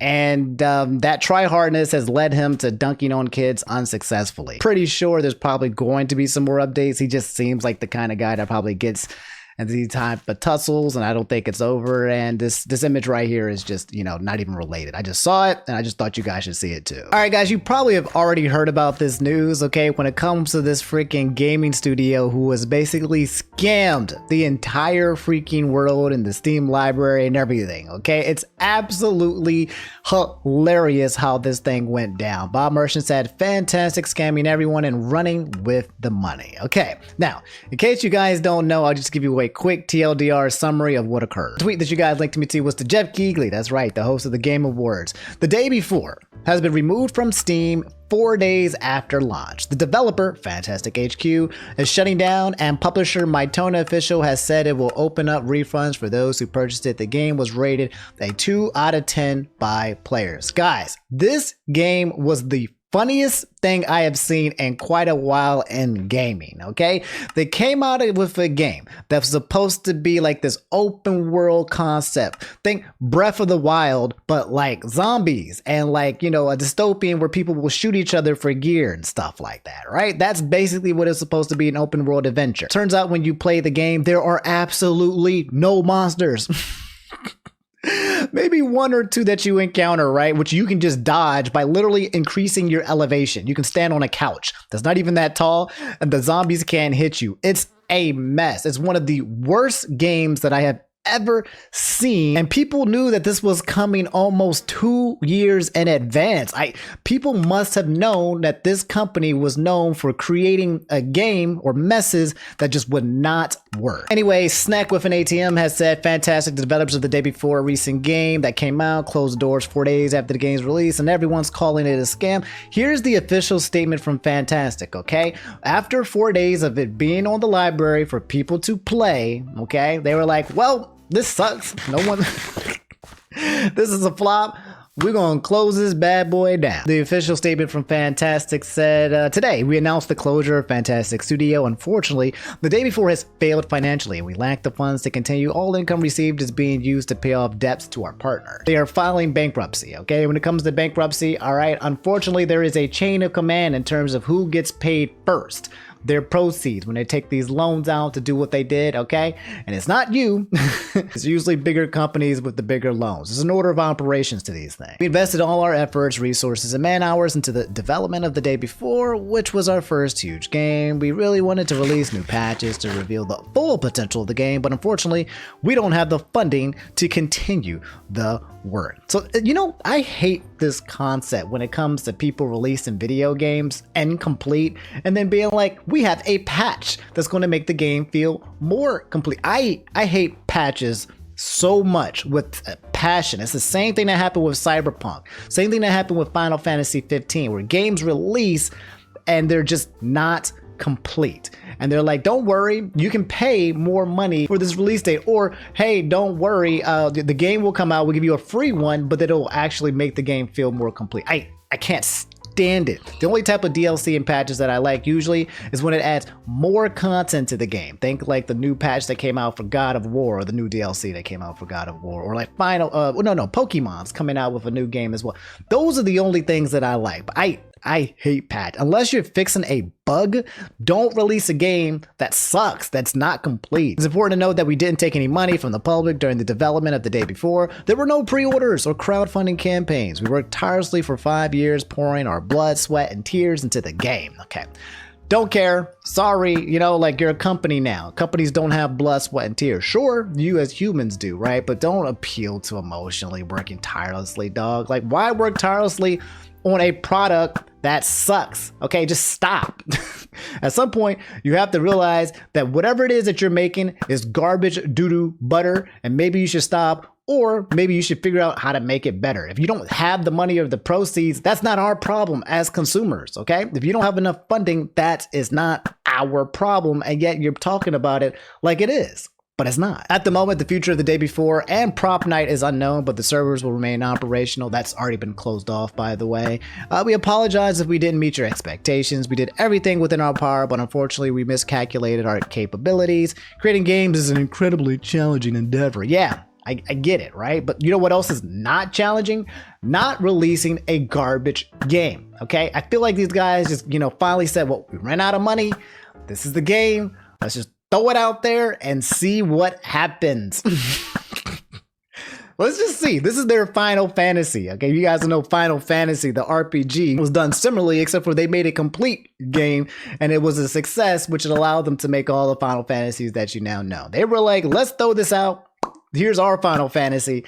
And it was just garbage. Grateful to everyone who supported us during these difficult years. It's been a fantastic journey over these past 8 years. Fantastic. Scam. Y'all taking the money you made and are running from your scam. You false advertised the day before for years and put out a game nothing like what you advertised. We all know you aren't shutting down because you lack funds, but because you're taking the money and running. It was a pump and dump. Get people to come into this live immersive. Imagine Nintendo release a game, right? Like, here's all the things you can do, and you can't do nothing. And they're like, sorry, no refunds. Oh man. The other statement they made was from Mytona official. It said, to all the day before players, as the investor of the day before, we would like to provide some updates on the current situation around the game. We are sorry for the fact that the game didn't meet the expectations of the majority of the players. Today, we will work with Steam to open up refunds for any players who choose to make a refund. We're in contact with Fantastic regarding the future. There is no future of the game, but at least Mytona is stepping out as the investor. I feel bad for them. They got. I mean, I don't know if they're related, but this was not a thing that you should put money into. To be honest, when I looked at the game, it felt like it had the bare bones to be something that's really good, but it just, no one did it, right? It's like someone gave them the template of something that was something that could potentially be really good, but then that was it. They did nothing with it. They couldn't fill in the colors. They couldn't fill in the blank. Maybe you give this game to people who are actually really good at developing and make it turn it into something that's awesome. Guys, it's officially the end of a freaking era of E3, man. The freaking gaming expo that changed the lives of so many people. It made so entertaining for all of these people to come by and watch these games and these showcases, to come to these events and meet. It was one of the best gaming events of all time, if not. And it was over there for an entire decade. As of yesterday, it was announced that E3 has been permanently canceled. They've been around since 2009. I think even a little bit before that, the official Electronic Entertainment Expo Twitter. There's so much history. A-list celebrities were coming to E3 and playing video games. There's so much memory, and it's gone. He tweeted, after more than 2 decades of E3, each one bigger than the last, the time has come to say goodbye. Thanks for the memories. GG. Well played. Damn, man, no. If I haven't made it clear, okay, E3 was basically the showcasing of games. Right? You'd have Nintendo, you'd have Sony, you'd have Xbox, you'd have all these gaming developers come up here, and they would save all of their trailers and reveals, the big ones at least, for E3. That's when you got this super huge, compact, juicy amount of new information about games that were coming through. But as time started going by, okay, a lot of these people started realizing, hey, we can have our own showcase. Then it became the Nintendo Direct, and there's the Sony State of Direct, and then there's everybody started doing their own presentations and their own trailers. They stopped going to E3 with this information. It stopped being about who could win against who and E3. People were like, I don't need to compete, specifically probably Nintendo.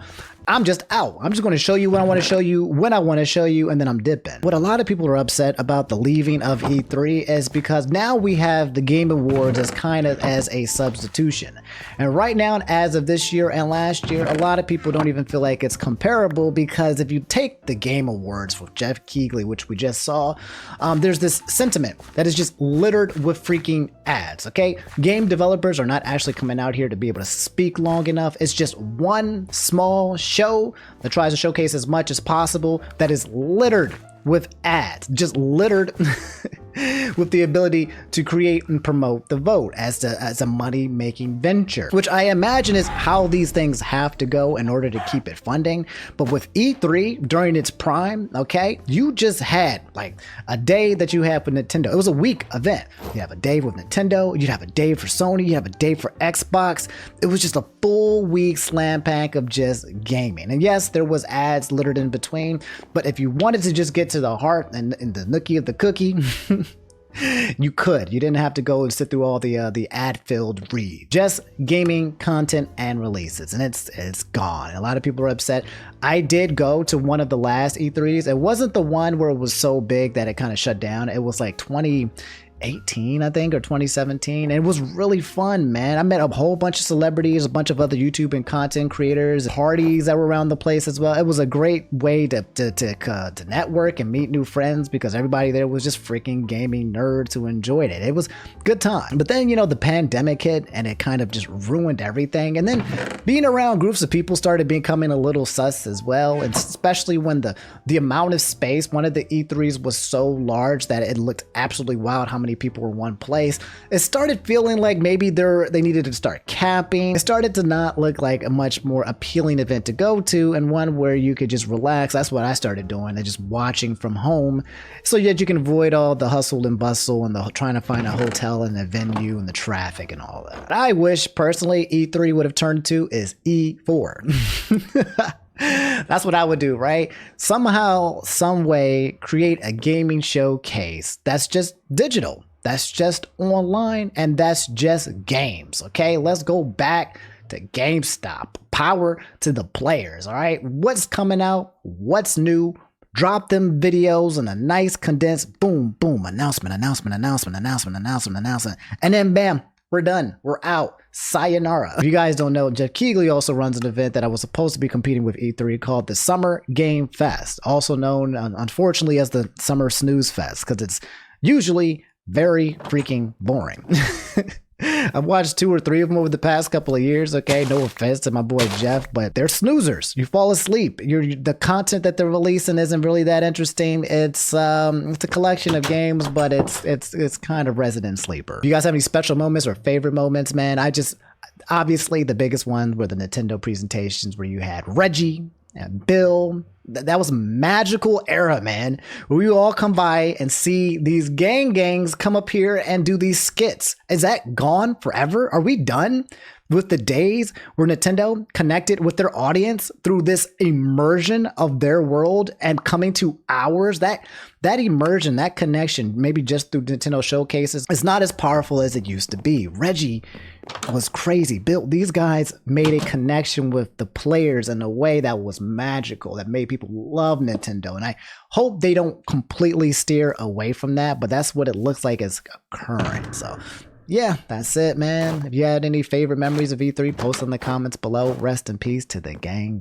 Well, in the video and what we ended on last week when we talked about the hedge funds, the bill that's coming out potentially that can take down hedge funds from acquiring all these properties that are in the real estate market. Okay, for those of you guys who know, I was actually kind of surprised. There's a lot of you in the comments who were very interested in this story. I thought it was just me. I didn't think you guys like finance news when it comes to like what's happening in the world or the economy, or the fact that like today, there's going to be a statement that's going to talk about the inflation, whether it's going to go up or down by the Fed, CPI. I didn't think you guys cared, but if you do want to know more about what's happening around the world, especially United States too as well, in terms of the economy and how it impacts you, because it does impact you, I will make more of these stories. Just let me know in the comments that that's something that you like. But yeah, we talked about this bill that was going to be introduced that was going to make hedge funds sell their real estate over the next 10 years, at least 10% of it every single year, which was going to basically give more properties out to individuals like you and me. Right now, we are in an inflation that's really difficult because interest rates are really high and inventory for homes are very low. So it's difficult to compete to buy some of these homes, whether they're resales or new. It's hard to acquire a home. People have been wondering what's going to happen when it comes to inflation and interest rates, which I'll talk to you guys about about that. Maybe I'll give you a TLDR of that like another time. But the end all be all of it is that, yeah, I had said a bill had been introduced to the Senate, the End Hedge Fund Control of American Homes Act of 2023, that would force big investors to sell off all their single family homes over 10 years and eventually ban hedge funds from owning any single fam homes entirely. In which Graham Stephan, the gang and the homie himself. You guys don't know Graham Stephan. He's basically YouTube's maybe one of the largest money guru financial guys out there, okay? He blew up during the pandemic, okay? He was an ex-real estate agent who used to talk about just housing and being a real estate agent and him having just being a landlord, the pros and cons and how to get into it and stuff. Then the pandemic hit and my man was going all over the place. He was talking about stocks. He was talking about finances. He was talking about Bitcoin. Got himself into a little bit of a rut when it came to Bitcoin because him and a bunch of these other people from Millennial Money, you might know them, you might not, Andre or whatever, and all these other guys, meet Kev. After FTX went under, they apparently got a lawsuit, which I don't know the details of. It was a little funky, chunky, wonky, but Graham is one of my favorites in terms of the money gurus because he's very straightforward. All he says to a lot of people is what I do as well, is be cheap, dollar cost average into index funds, take the safest option, and don't bet. That's kind of how I feel as well. We both share the same sentiment that when it comes to growing wealth, growing it very slowly and safely is the best way to go about it. Anyway, he had said this: I am tired of this narrative. There's very little data to support the Wall Street is buying up houses. If anything, this is a ploy to take the focus away from actual problems of high interest rates, low inventory, and limited development. So he doesn't even think this whole thing with hedge funds is even happening, which is interesting because I don't know if the stats are out there. Like if you look at these big hedge fund companies like BlackRock, right, that are, you should be able to see if they have assets on their books that talks about owning single family homes, maybe, but in terms of the actual amount, I'm not sure that needs to be disclosed. Anyway, Graham says, here are the simple facts, okay? Mortgage rates are the highest that they've been since the year 2000, all right? 23 years, and we're at the highest. Housing inventory is at the lowest it's been since 1999, okay? 60% of homeowners have rates locked in below 4%, okay? So if you do own a home or if you've bought a home in the past 3 or 4 years, there's a good chance that even if you want to sell your house, you don't want to because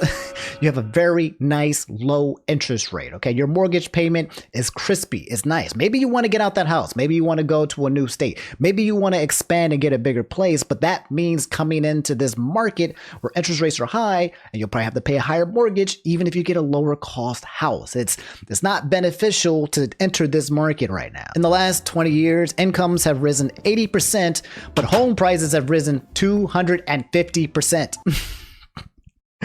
Okay, so we're not making enough money to match the cost of these houses. It's quite literally becoming unaffordable. It's not matching our incomes. The only people who can continue buying homes are the people who are extremely rich, and that 80% increase doesn't change the fact that they can continue to gobble up properties. This means that not just BlackRock and hedge funds can own it, but also people that have a lot of money as well. Generational wealth can continue to gobble up properties as individuals or even just private companies, okay? Companies that aren't as big as hedge funds, but they have filthy, ridiculous money. No matter how you spend it, no matter how you look at it, this market is excellent for people who already have a lot of wealth to continue to absorb more of it because it's creating a freeze for the middle class to acquire property, all right? If you're in the middle class and you're making some good money, you have a decent household income, but not quite enough to buy a house, so you're stuck renting, this is for you where you're in a very, very tight situation. Continuing, okay, I hope you guys are following me here. The reality is that only 1.6%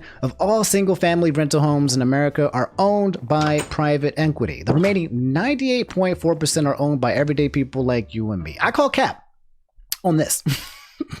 I call cap. 98.4% are owned by everyday people like you and me. Nah, homie. Okay, I highly. There are landlords. Graham is a landlord. He should know. There are people who have portfolios, individual people like him who own hundreds, if not thousands, of homes, apartments, condominiums, different types of real estate. Okay, there's a lot of rich people, individuals who don't associate with being a company or private equity that is acquiring the market, okay? And then you have talks about people who are out of the country, you know, different people out of other countries who are using their big cash money and flow that they have to come in here and gobble up property as well. I hear that's a problem around the world, actually, where other people from other countries with big money are going around to other places and acquiring properties and land in places.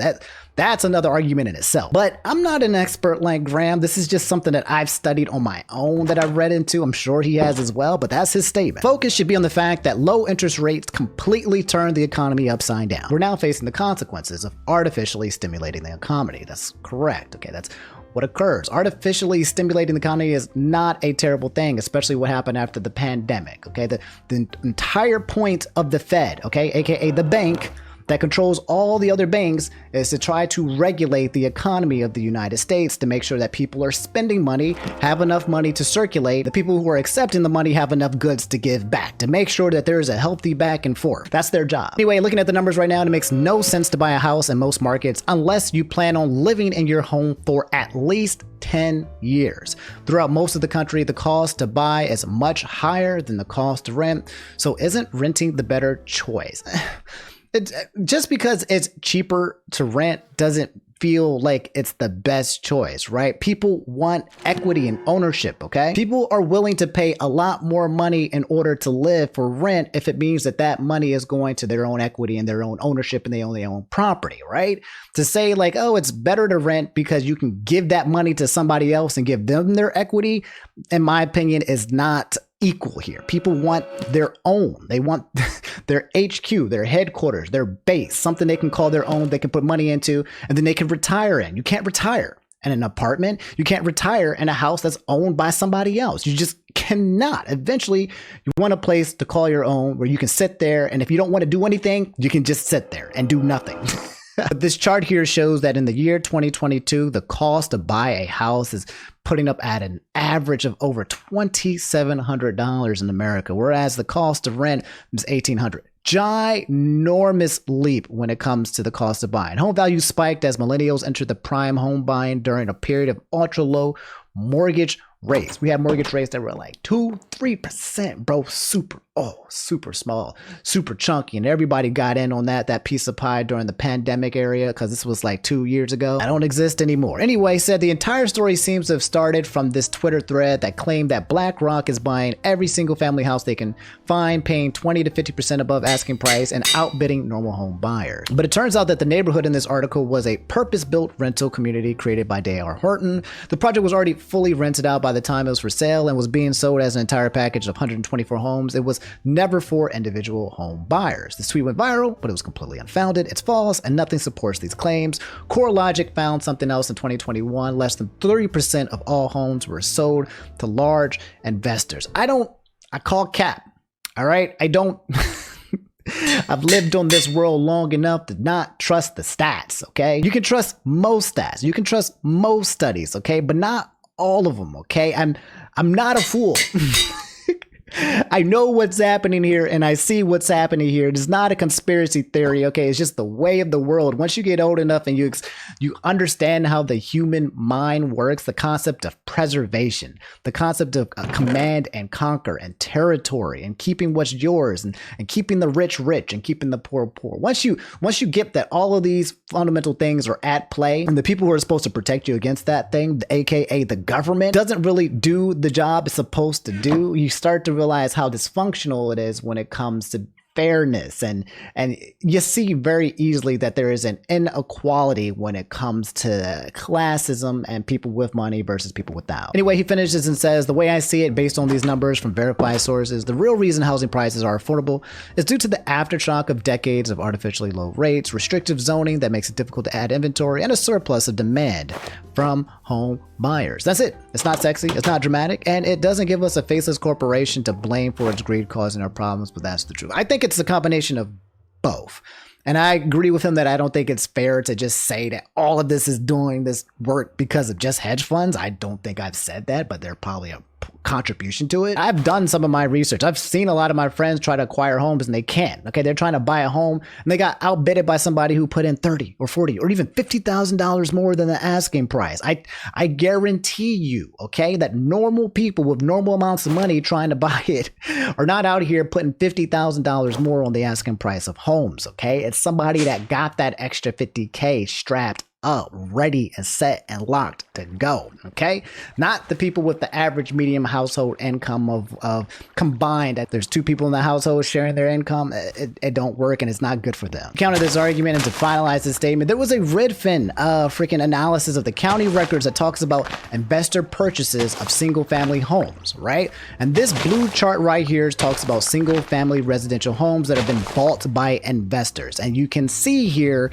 that it was in the 20,000s, kind of went down. This is 2000, but as you come to this year 2022, a ginormous spike in terms of how many freaking investors are acquiring single family homes. It's at 70,000. Okay, these investors are in here. They're in these streets. They're right next to you and me. Some of you watching this video might be renting a house that is owned by one of these said investors. Okay, so they're here. It's important to acknowledge that it's here, but it's also important not to say they're the only reason why the market is like that. So yeah. But yeah, that was the update on the hedge funds thing. I believe today, Powell will be making an announcement about whether or not interest rates are going to go up or down. I believe people are speculating that the interest rates are going to stay the same right now. Okay, inflation is here to stay for quite a while. They're hoping that it might cool off by next year, but nobody knows for sure. But it looks like based on the CPI reports that came out yesterday, that today's announcement might end up being just a, same thing, same deal. We ain't going nowhere space. I'll let you guys know on Friday if you are curious what's happening with the economy and what, Powell says in his statement today. But all right, guys, that's all for today's video. If you made it to the end, do me a favor. Drop a like if you haven't already done so, because I showed you Indy, okay? I showed you my Indy. That's where you have to like and subscribe, okay? I love you guys. Y'all take it easy. Brush your teeth and don't get halitosis. I'll catch you on the next episode, probably on Friday. And yeah, stay safe on them streets, because them streets ain't safe. All right, peace.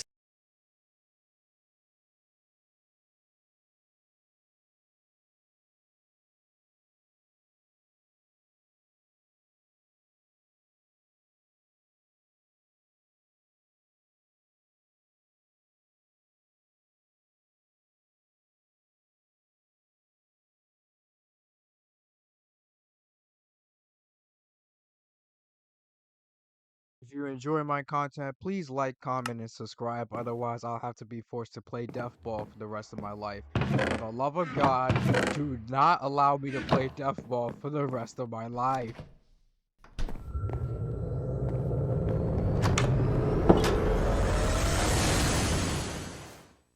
So, this script was completely different before the Jet Set Radio 3 announcement because no one was expecting it to really happen. Now that it is real though, there's a lot of hype and speculation about what type of game this is going to be. So, this is the perfect time to talk about what would be my ideal Jet Set Radio 3 dreams of what I'd love to see in this game. So let's start brainstorming. So, what style of gameplay would be the best for this new Jet Set Radio game? I think the clear answer is the open world platformer style of Jet Set Radio Future and Bomb Rush Cyberpunk. The thing I feel makes this style best suited for a new Jet Set Radio game is the freedom that these games give you.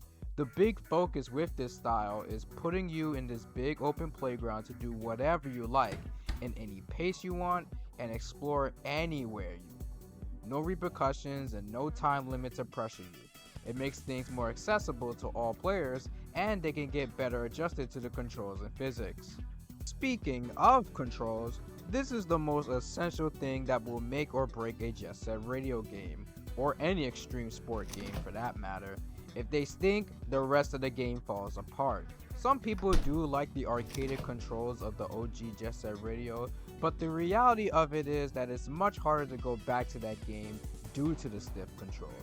Future also had its fair share of control issues, but it is significantly easier to jump back into that game and enjoy yourself. Bomb Rush Cyberpunk managed to achieve the control feel and physics, which I think is the best out of the three. However, it's missing the speed and momentum to make the gameplay feel more rewarding and stimulating, which was something that the Movement Plus mod was able to provide for players wanting a faster game. Now, this new Jet Set Radio game doesn't need to be at blistering speeds. However, something close to the game speed of Future with the controls and physics of Bomb Rush Cyberpunk would be a great balance. Movement Plus mod also has a bunch of customization options for you to tweak the speed and mechanics to your liking, so you can play the game with your desired speed and physics. I think an option like this for a new Jet Set Radio game would be great, so everyone can have their preferred taste of controls. Sonic Frontiers was actually able to provide this, and it was such a great addition. Everyone could tweak to how they wanted to control Sonic, and I think it would be appreciated by those who maybe want to play the game in the OG style or the future style. Everyone wins. In terms of level design, there are two ways they can go about this. I really like what they did with the OG Jet Set Radio did with its worlds in Chapter 3. The individual levels from previous chapters were just parts of the level. By Chapter 3, parts of each area were combined together to be one major level that makes everything feel connected. Jet Set Radio Future took the main regions of the OG game, grabbed all the specific locations from each region, and turned them all into full-scale levels. Now, from the brief look at Jet Set Radio 3 we saw, we were in an updated version of Shibuya from the OG game. So maybe we might see revamped versions of the OG game's levels. However, there is a chance we can get completely new locations or expanded versions of these old levels. While I liked a lot of the areas in Future, some of them really just felt like filler, like the Sky Dinosaurian Square and Highway Zero. Bomb Rush Cyberpunk had a solid 7 areas that all felt focused and were all central parts of the story, while having a lot of great set pieces. I think a solid 7 to 8 levels would be nice for the game without it making it feel very bloated. Although I like the level progression to work for this game. There's the OG game's way of progression by having it be an arcade game with a focus on getting the highest score possible and getting the highest rank. Then there's also how Future and Bomb vs. Cyberpunk does it, and have the story progression be tied by covering the area with a certain number of graffiti. I don't think we have to choose though. We could have both styles. How? Well, let me tell you.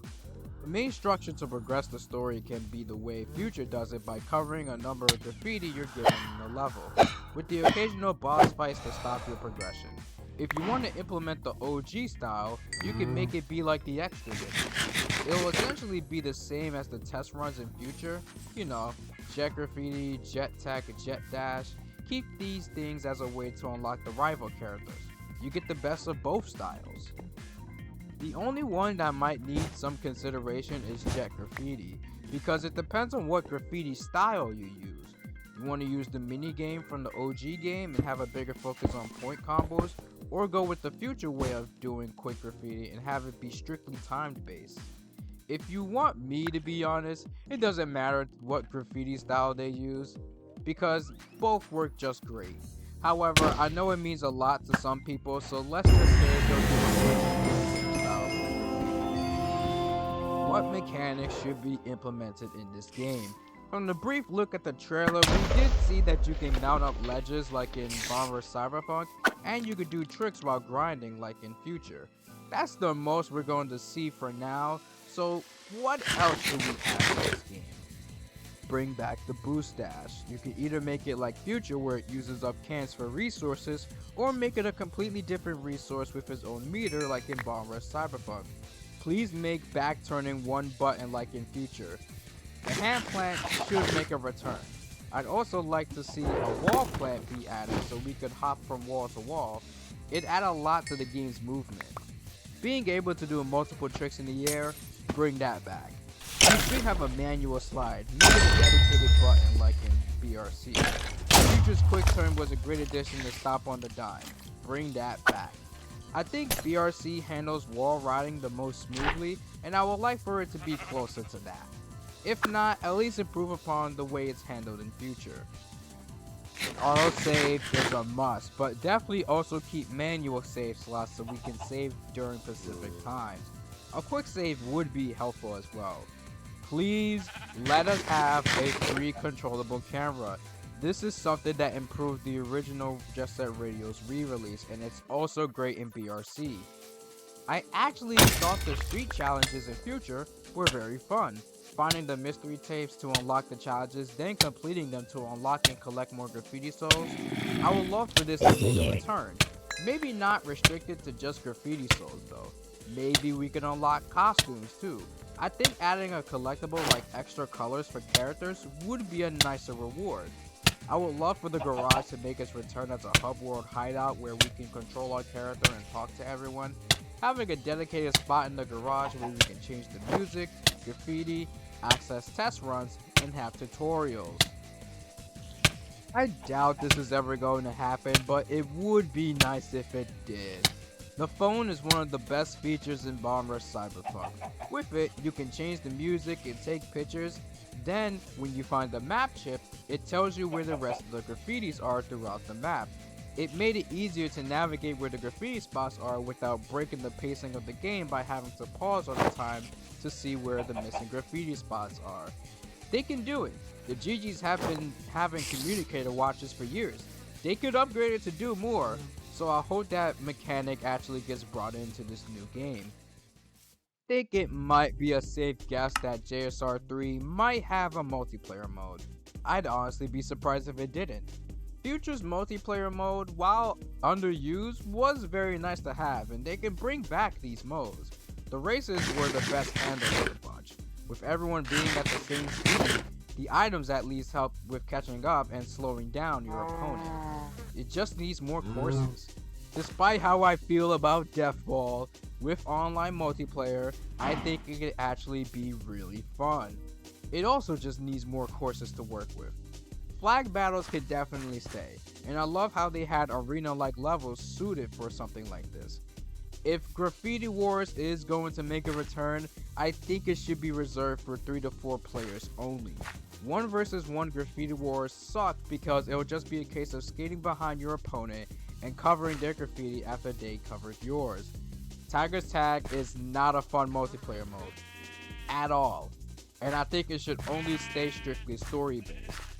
If there is a need for a new multiplayer mode, you can have a score attack battle like the ones in BRC, and if you need at least 1 co-op mode, a horde battle against a wave of Rokaku police would actually be kind of fun.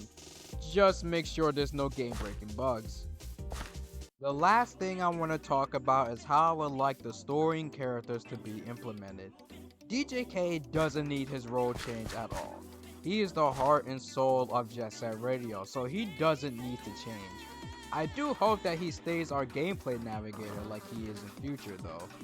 The one thing I ask from Jet Set Radio 3 is that this game can allow the characters to show off more of their individual personalities. Our playable cast of Rudies in the original Jet Set Radio were nothing but blank slates, which is what Future fixed and allowed us to talk to the characters for them to show off their personality. The one thing I ask from Jet Set Radio 3 is that this game can allow the characters to show off more of their individual personalities. Our playable cast of Rudies in the original Jet Set Radio were nothing but blank slates, which is what Future fixed and allowed us to talk to the characters for them to show off their personalities, although they're easily missable and could be skipped. The one strength I always feel BRC has is that it had the characters be more engaged and involved within the plot itself. We get to see the Bomb Rush crew talk to one another and move the plot forward themselves, giving them the opportunity to show off what type of character they are.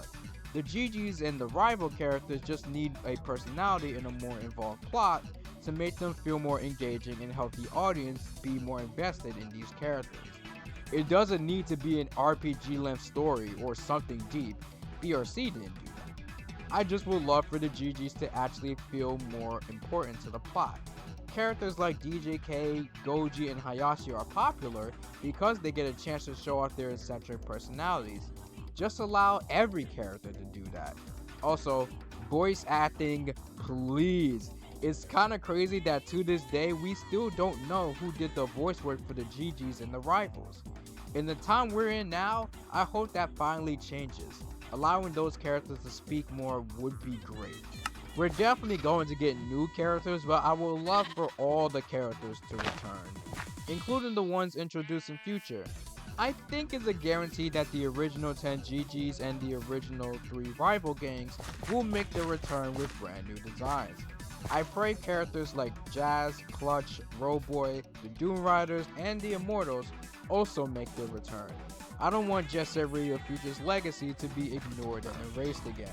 So please bring those characters back.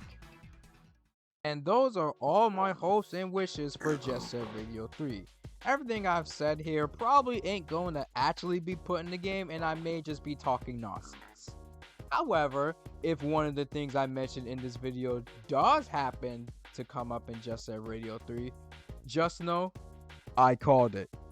Anyways, thank you all for watching, and I hope you all continue to have a good day. If you enjoy my content, make sure you leave a like, you comment what you thought about it, and subscribe to the channel. And when you subscribe to the channel, make sure you hit the bell notification icon so you can know when my next upload is. Also, don't forget to follow me on my X account. That's where I'm the most active on, so if you want to see how I'm doing, you can follow that there in the link in the description.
Oh God, it's Grace Randolph.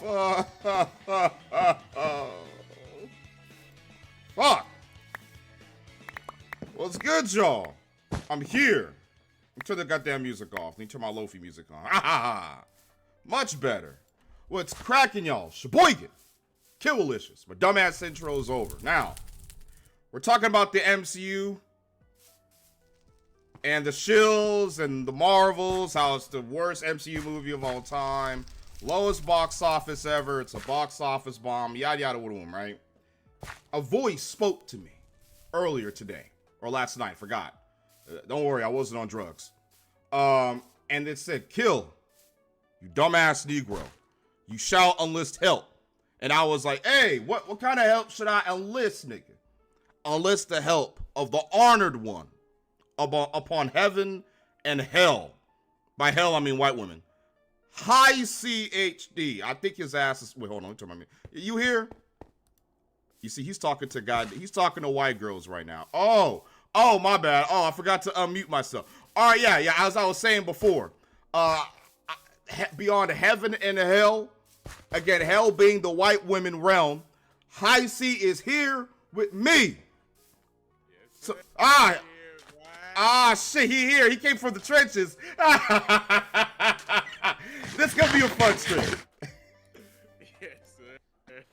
What's good, y'all? What's good? What's good, Kill? What's good? How you see? I already asked how you was doing behind the scenes, so we ain't gotta go over it for the crowd. Fuck y'all. Listen, man, it's been a minute since I collabed with my boy. He's making great content. His channel is linked in the description and pinned comment for those who is watching this stream back. Follow High C. Like, his vids is like mine, but better and well edited. So if you like my shit, High C's... I wouldn't necessarily they better. I would say they're better because he actually gives a fuck when he makes his videos. I don't. That's the difference. So make sure to follow your boy IC.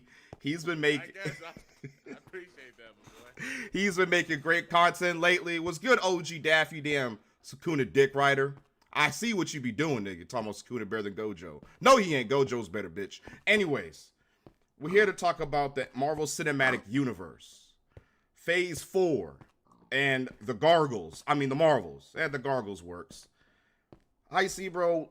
What did you think about the Marvels, man? Did you love it? Did you love it? I know you liked it. I know it was the best MCU film to you. It is the best MCU movie I have ever seen. Mhm. Okay, it's better than Infinity War, better than Endgame. Oh, somebody said my volume is low. His volume is low. Let me see. Hang on. It might be me. You sure? I'm gonna turn you up so they can hear you better. All right, turn them up. Goddamn OG Daffy, bitch. I see you, nigga. I see you. Talking about Sakura better than Gojo. Fuck out of here. I can't bring up manga spoilers, sadly, but man. Shit. Okay, am I loud enough now? Is he good? He sounds the same to me. So y'all let us know in the comments. Y'all better not be trolling us. Talking about, oh, we can't hear high C. Because y'all be doing me like that sometimes. Pause on the doing me part. Ain't nobody doing me. I can go in my high C voice, you feel me? I'm using my inside voice. You can use whatever voice is. Use the Duello is in your room voice. Actually, no, we don't want to hear that. No. Hey, Duella, how you doing? Oh, hell, oh, God. Oh, we gonna start. Okay, we're gonna start. We're gonna start the goddamn stream. We start the stream. We ain't trying to hear that. We finna talk about his sugar mama, Grace Randolph. All right. So, are you ready, IC? You ready? Oh, fuck. Because we got a lot. Oh, what was Beast Gohan? Unleash the. Okay, we're done. We got a lot of stuff over here to talk about. The fanboys losing their minds over the Gargles. Well, if we're gonna do 5 minutes, okay? If we can't make it 5 minutes max, bro, 5 minutes max. Did you see this? Did you see this chick's Super Mario Bros. Review? What'd she say? She roasted the movie, basically. She said it was trash. But it's for what? What? She didn't understand, like, she didn't know that. Oh my god. Maybe we could watch it, but it's terrible. It was terrible. Yeah, we could, like. She went viral because the review was just so bad. She never played a Mario game before? No, basically. Like, she never picked up a Nintendo Switch and played a Mario game before? Are you serious? You white women, man, I'm telling y'all. She said Bowser was a terrible villain. She didn't even know he was supposed to be the villain. Wow. Well, I guess she didn't like the Peaches song, I suppose. The fuck is a Grace Randolph? You about to learn. You think the Dragon Ball Super manga is bad. You ain't heard nothing yet. Are you ready? Yeah, I'm ready. Let's suffer. The hot garbage. In fact, many people still do think the movie's going to be awful. And it might be too late to change that perception. It's just so ingrained at this point. And why does she sound like her brain is trying to catch up to the words she's saying? Have you, like, I just don't like how she sounds. She sounds like she's insulting my intelligence, and hers is already low. I ain't got a lot of brain cells left. I'm already losing brain cells just by her voice, bro. I'm losing fucking melanin listening to her. That's how bad it is, man. I'm losing my blackness. I can't even say nigga no more. That's how bad it's getting. the ad campaign for this film is so bad. So bad. I'm shocked at how bad the ad campaign for this movie is. It's a little bit of it's a very different movie. And it's a different movie. Surprises. What surprises was this movie filled with, good old Gracie? Gracie. Huh? This movie is so inconsequential to the rest of the MCU. What surprises was in store for us, I see? Did you feel the surprise? Oh, shitty CGI Beast? Oh my god, that shit was terrible.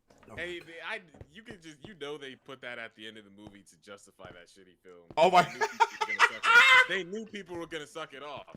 I actually didn't think of it like that. Like, yeah, they give us like a trash movie, and then they'll put some nostalgia cameo at the end to hook the fans back in. Like how they put Black Frieza at the end of the Granola arc, yes. the granola arc before they started retelling superhero. So Like just that, kind of. to have it trend on Twitter and YouTube, pretty much. Yeah. Oh my god! Like why have a granola arc, a shitty fucking arc with a forced hype ending? That's what it's the same thing with the Marvels. Don't watch the Marvels, everybody. Well, I don't need you to tell you that because obviously, given the box office numbers, none of you are, which I'm thankful for. That shit flopped. That shit flopped. That shit flopped worse than a fucking fat woman slipping in at buffet. That's how bad it flopped. This shit. And that was the first and major MCU flop in history. Right? Damn. Holy you gotta shit. think about it. Even the trash Marvel movies that weren't that good, like Quantumania, Love and Thunder, they all still made close to $1 billion. Yeah, they did. Eternals made like what, 500 million? Like yeah, it's well past its budget. Yeah, Eternals at least made its budget, but I can't even speak. Oh, Grace Randolph. Leave me alone, Grace Randolph. The hex of Grace Randolph is affecting my brain cells. Okay, I'm back. Yeah, even the Incredible Hulk made more money. And that shit was like, what, 300 million? Fuck, look at her. Look at the dislikes. Oh my goodness. Holy shit. God damn. It'd be a shame if someone added to it. Damn, that's tough. Man, where'd the extra dislike come from, Gracie? I'm not quite sure how you could do, maybe. I'm not sure if you could do a better ad campaign. And that's something else. Nia DaCosta might have directed a really... Oh, by the way, Nia DaCosta, she's a black woman, right?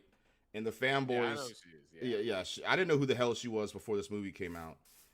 But the fanboys are saying that you got to support this movie because a black woman directed it. I got 2 words for you. Fuck off. I don't give a shit who directed this movie. I don't give a damn what race, gender they are. I don't give a damn what type of specimen they originated from. I don't care. What kind of evolved being. The movie sucks. Like, I don't care who directed it. If the movie's good, I'll give it credit. If the movie sucks, then it sucks. I mean, shit. Yeah, it sucks. But I agree with you. Yeah, I don't care if my damn grandma directed the movie. If it's bad, it's bad. And I love my grandma. Like, goddamn. She did the Mario movie so disrespectfully. And then you had all these people saying like it was men hating women that were the issue with it. Oh. Like, fuck. And then come to find out, most of the people who went to go see the movie were men. No, women didn't see this shit. Women aren't dumb. If a woman hears a movie is bad, they're not gonna see it. Men are dumb. We're stupid. We take the bait. If we hear a movie is bad, we want to see it just to see how bad it is. Yeah, how shit it is, exactly. That's what me and Heisey did. Like literally, the only reason is because we had to review it. And Yeah. Just to see how bad it was. Yeah, that's the reason why we did it, to review it and just it can't be that bad, right? I thought think about it. No, keep going. No, you keep going. I'm shutting the hell up. Watch, look. Oh.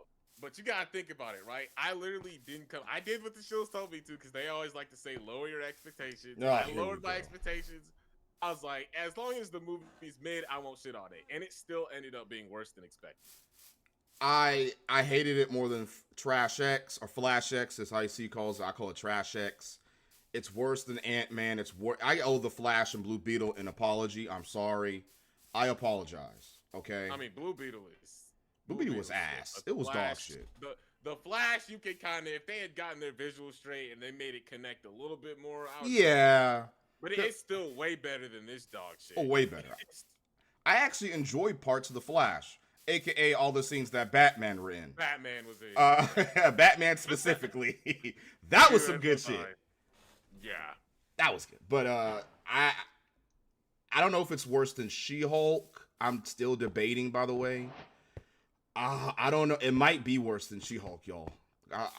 Because someone asked me, is it worse than She-Hulk? I mean, because She-Hulk, you can at least say, okay, She-Hulk was meant to be a comedy. The Marvels, they advertise it as like a superhero movie. Yeah.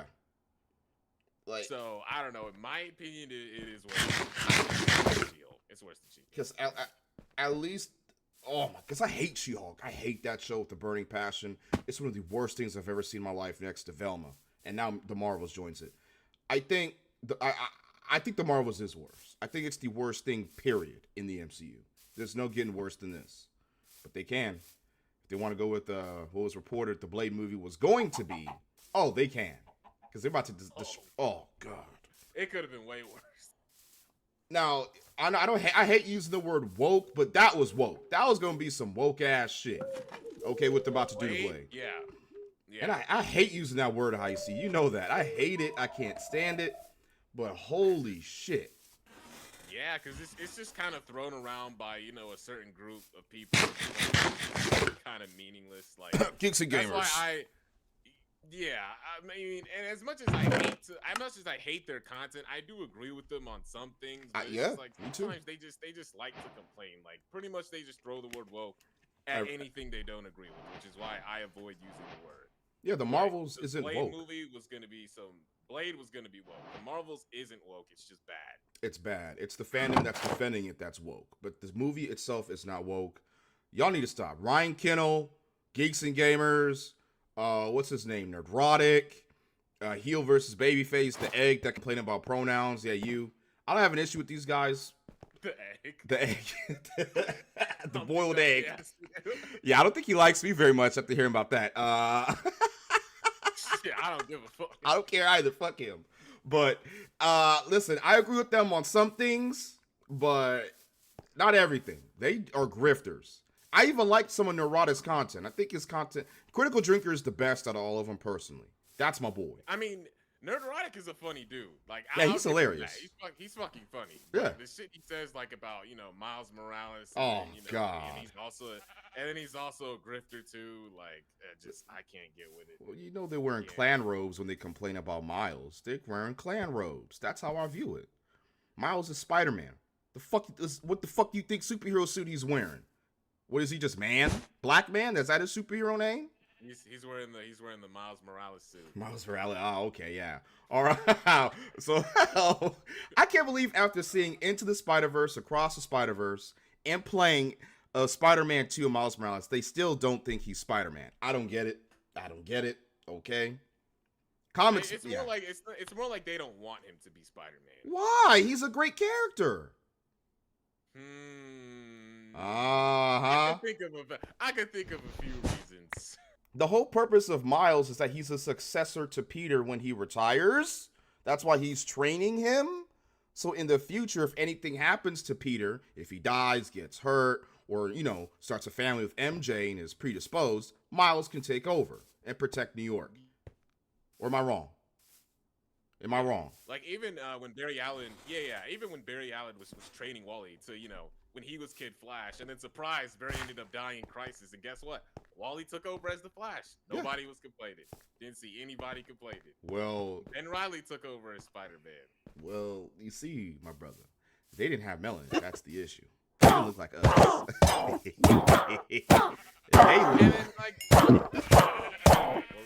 Go ahead. No. Keep going. I'm about to finish this. I was gonna say, Manga Man, shut your stupid ass up. Miles is Miles, and Miles is Spider-Man. Fuck you. All right, I'm tired of y'all saying Miles isn't Spider-Man. What the hell are you talking about? He is. Stan Lee himself stated that anyone can be Spider-Man, not just Peter Parker. Why are you arguing against the man that created the character? Why? A fucking Tyrannosaurus Rex is Spider-Man, but somehow that's less controversial than Miles being Spider-Man. A fucking pig and a little Japanese girl is Spider-Man. Oh, okay, that's awesome. We love that. Miles. Oh, fucking movie. hell. But maybe she didn't think enough, like Gareth Edwards, maybe to a degree. And I love that movie too, but it didn't connect. You gotta see maybe her she didn't put her business hat on. We've talked often about how a good director and a producer will make sure they have the trailer moments in their movie, and that they shoot those first, so they're ready for the trailers. John Carter of Mars. Well, what does this have to do with advertising campaign? Let's get to the review because I don't want to hear you. Yeah, a large portion of her video is just rambling about not the movie. I think there's something mentally wrong with her. That's all I'm going to say before I get in trouble. Let's be fair. By some of the people who are associated with it, in front of them behind the camera, who've had some real bad PR missteps. They've been treated poorly by the What do you mean by PR missteps? press and the general public, well, some fans, let's say. But they've also kind of made it worse. It's her eyes too, I don't really roast women, but holy shit. you can tell the internet's getting to her, boy. Like, look at those. I feel violated whenever she stares into my eyes. Like she's gonna do the penance stare from Ghost Rider. That's what it feels like it's about to happen to me. Like the penance stare from Ghost Rider. Yeah, like you know what happened in Mortal Kombat 1 when the ghost sucked up Quan Chi and turned him white? That's what I feel like it's about to happen to me. that's what it feels like it's about to like. And that story sucked, by the way. I'm sorry, Mortal Kombat fans. That story was pretty ass. Well, the second half was, but this I mean, the first half was just mid. It was all right. And then it got worse. It kept getting worse and worse, like towards the end. I think after you beat Bihan, that's when the story just starts to take a nosedive. Personally, when you beat up Sub-Zero, like in the multiverse shit ruined the game. I was like, okay, what the hell is this? I ain't gotta do her like that. And then y'all, they're hoeing the Mortal Kombat fans right now. Oh yes, monetizing the fuck out of that shit. Like oh, yes. Halloween Fatality cost $11. I'm like, what the fuck? Omni-Man is cheaper as a character than that Fatality. I want y'all to know that. He's like $5. He's cheap. Really? Yeah, he's like $5 to $7. But the Halloween Fatality is $11. If you don't get your ass the fuck up out of here. Or like kind of like. Oh, you about to say? I was about to say finish it. Yeah, they about to finish your wallet, nigga. Yeah, fuck that shit. Money they making you spend. I got bills to pay. Fuck you and your stupid ass game. You know, leaned into it, and you know they've made choices that I would not recommend. So that's an issue. That is, I think that. Whoa, Manga Mask. Who says I'm bullying her? I'm not. We're actually being very nice to her. I didn't call her out her name once. You better shut your ass up. He's trolling. That's what he does. Still recovering from it. I don't know if they can. And then also, I really do feel. Oh my God! You're still talking about the movie. But you know, this could have been an extra fucking video. Nia DaCosta delivering a film. All right, 1 minute in, by the way. I would say lands somewhere between Thor Ragnarok film, but I would say lands somewhere MCU Cosmic with Nia DaCosta delivering a film that I would say lands somewhere between Thor Ragnarok. You did not just Ragnarok. Remember how much we all love that. You did not just compare the Marvels to Thor Ragnarok. This is cold, bro. What? Thor Ragnarok. I thought was decent. I thought Thor Ragnarok was decent, but you can't compare the Marvels to that. Oh my goodness. Like one of the best. I love Thor Ragnarok. It was fucking hilarious to me. I think Ragnarok. I thought it was awesome.